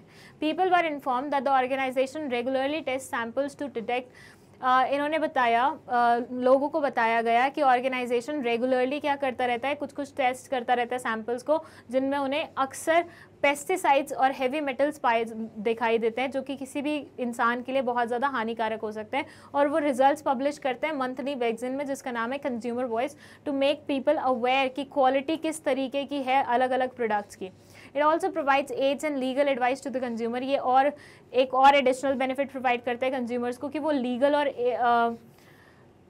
लीगल एड प्रोवाइड करते हैं, लीगल एडवाइस प्रोवाइड करते हैं, और कभी भी किसी कंज्यूमर के साथ कोई घटना हो जाती है तो उसको रेमेडी सीख करने में मदद करते हैं। State the functions performed by consumer voice. आपको बताना है कि ये कंज्यूमर वॉइस करके जो ये पर्टिकुलर ऑर्गेनाइजेशन है ये कौन कौन से फंक्शंस परफॉर्म कर रही है for protection and promotion of consumer interest by coating lines from the above paragraph. यहाँ से ही लाइन्स उठानी है, ठीक है, अच्छे से पढ़ के यहीं से लाइन्स उठानी है और उसके बेसिस पे बताना है कि ये पर्टिकुलर ऑर्गेनाइजेशन किस प्रकार से मदद कर रही है कंज्यूमर्स की उनकी प्रोटेक्शन के लिए। बहुत ही सरल है, राइट। फर्स्ट है कंज्यूमर एजुकेशन। भैया ये वर्कशॉप करवा रही है, मंथली मैगजीन चला रही है, बताती है लोगों को, जागरूक करती है, तो ये कंज्यूमर एजुकेशन कर रही है। फिर है पब्लिश जर्नल्स। ये मैगजीन चला रही है स्पेशली ताकि लोग लिंक में रहें, हर महीने इनकी मैगजीन खरीदें और देखें, पढ़ें और हर महीने अपने आप को थोड़ा जागरूक बनाएं। फिर लाइन भी लिखी हुई है दोनों की, है ना। फिर उसके बाद है लीगल असिस्टेंस। जब भी इनके यहाँ पे कुछ मतलब किसी भी कंज्यूमर को आवश्यकता होती है तो ये लीगल एड और एडवाइस, मतलब जितने भी एडवाइस देने का काम होता है वो भी प्रोवाइड करते हैं। Encourage protects against exploitation. कहीं ना कहीं ये लोगों को प्रोटेक्ट भी करते हैं एक्सप्लॉयटेशन से, right. Test the quality of products की क्वालिटी भी टेस्ट करते रहते हैं। That's it. यहाँ तक ये 5 फंक्शंस ये पर्टिकुलर कंपनी करती है, ये पर्टिकुलर ऑर्गेनाइजेशन करती है, और नीचे नीचे लाइंस भी लिखी हुई हैं। आप इन लाइंस पे भी थोड़ा सा फोकस करिएगा क्योंकि स्पेसिफिकली लिखा हुआ था कि quoting lines from the paragraph you have to tell your answer, right. So ये देख लीजिए, यहाँ पे ये लाइन है, ये लाइन है और ये लाइन है। जल्दी से स्क्रीनशॉट लीजिए इन सब का। उसके बाद चलते हैं हम नेक्स्ट क्वेश्चन पे जो कि मोस्ट प्रोबेबली आपका लास्ट क्वेश्चन है। Yes, this is the last question. इसका नाम इस क्या है, ये भी केस बेस्ड क्वेश्चन है। ये बोलता है Pratap Singh is the chief executive officer of Nisar Enterprises. It is an automobile parts manufacturing company. The enterprise has a functional structure in which jobs of similar nature have been grouped together as production, finance, marketing and human resource. Nisar Enterprises has its manufacturing unit at Manesar. The factory has been plagued with many problems for a long time, which was in knowledge of production manager Varun Sharma. The workers had internal differences. Time and again, there were misunderstandings between the management and the workers. Keeping the problems in mind, Varun Sharma appointed Siaram Singh, who had 14 years of experience of working with the actual workforce and passing on instructions of the middle management to the workers. Siaram Singh met Varun Sharma to understand what the management wanted. Thereafter, he met the workers and conveyed the ideas of management to them. He also promised the workers to convey their problems to the management. In this way, he cleared the misunderstanding between the management and the workers. He also sorted out internal differences and was able to unite the workers within a month of his joining. His work was acknowledged by management and he was given a certificate of good performance along with 10% increase in salary. First question जो पूछा गया है वो है Siyaram Singh perform some of the functions which are required to be performed at the position he is working and state any 5 other functions Siyaram Singh is expected to perform. Second है name the incentive provided to Siyaram Singh. Okay, चलिए देख लेते हैं इसकी हिंदी क्या बोल रहा है ये। चलिए, प्रताप सिंह एक चीफ एग्जीक्यूटिव ऑफिसर है निसार एंटरप्राइजेस का, जो कि एक ऑटोमोबाइल पार्ट्स बनाने वाली मैन्युफैक्चरिंग कंपनी है और फंक्शनल स्ट्रक्चर फॉलो करती है। ऑर्गेनाइजेशनल स्ट्रक्चर कौन सा है इनका? Functional structure, in which jobs of similar nature have been group together as production, finance, marketing और human resource. Nisar enterprises Manesar में लोकेटेड है। The factory has been plagued with many problems for a long time which was in knowledge of production manager. Production manager Varun Sharma को बहुत time से पता था कि factory में कुछ दिक्कत चल रही है, वर्कर्स के खुद के इंटरनल कुछ डिफरेंसेस चल रहे हैं। Time and again there was misunderstandings between the management and the workers. Bar bar managers और वर्कर्स के बीच में कहीं ना कहीं मिसअंडरस्टैंडिंग आ जाती थी। Keeping the problem in mind, इस प्रॉब्लम को ध्यान में रखते हुए वरुण शर्मा ने अपॉइंट किया सियाराम सिंह को, जिनके पास 14 ईयर्स का एक्सपीरियंस था एक्चुअल वर्कफोर्स के साथ वर्क करने का एंड इंस्ट्रक्शंस पास करने का। Siyaram met Varun Sharma to understand what the management wanted. Siyaram मिले वरुण शर्मा से और उन्होंने समझा कि मैनेजमेंट को एग्जैक्टली चाहिए क्या। Thereafter he met the workers and conveyed the idea of management to them.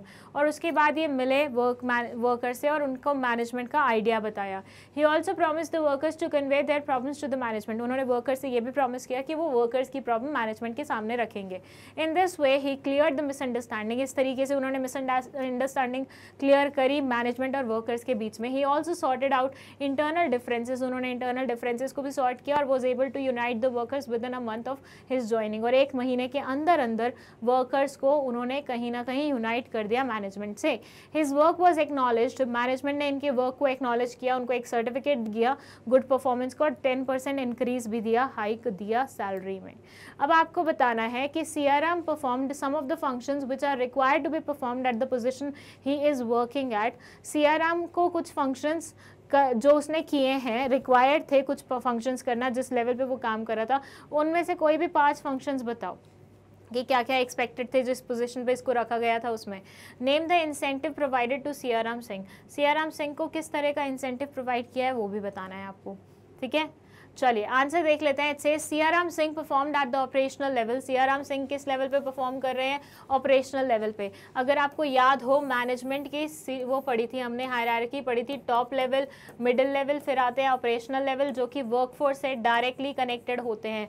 आपको बस यहाँ पे आंसर में यही बताना था कि ऑपरेशनल लेवल पे जो लोग काम कर रहे होते हैं उनसे 5 चीज़ें कौन सी एक्सपेक्टेड होती हैं। इंश्योरिंग प्रॉपर वर्किंग कंडीशन और environment, ensuring safety of workers, helping middle management, interacting with the employees, welcoming suggestions and feedback, suitable rewards for the good suggestion, developing team spirit and boosting morale of workers and ensuring a standard output is produced.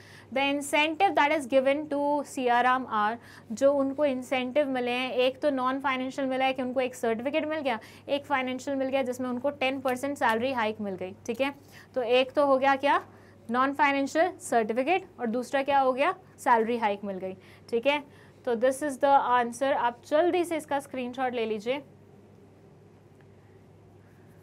And that's it. यहाँ पे complete होता है हमारा first previous year का जो हमारा set था वो क्वेश्चंस का, ठीक है। अब मैं आपको बता दूं कि मैग्नेट ब्रेन्स की जो वेबसाइट है वो कुछ इस तरीके से दिखती है। आपको गूगल करना है magnetbrains.com एंड देन उसके बाद आपको दिख जाएगा ये वेब पेज। वहाँ पे आपको CBSE इंग्लिश मीडियम में जाना है, क्लास 12th में जाना है।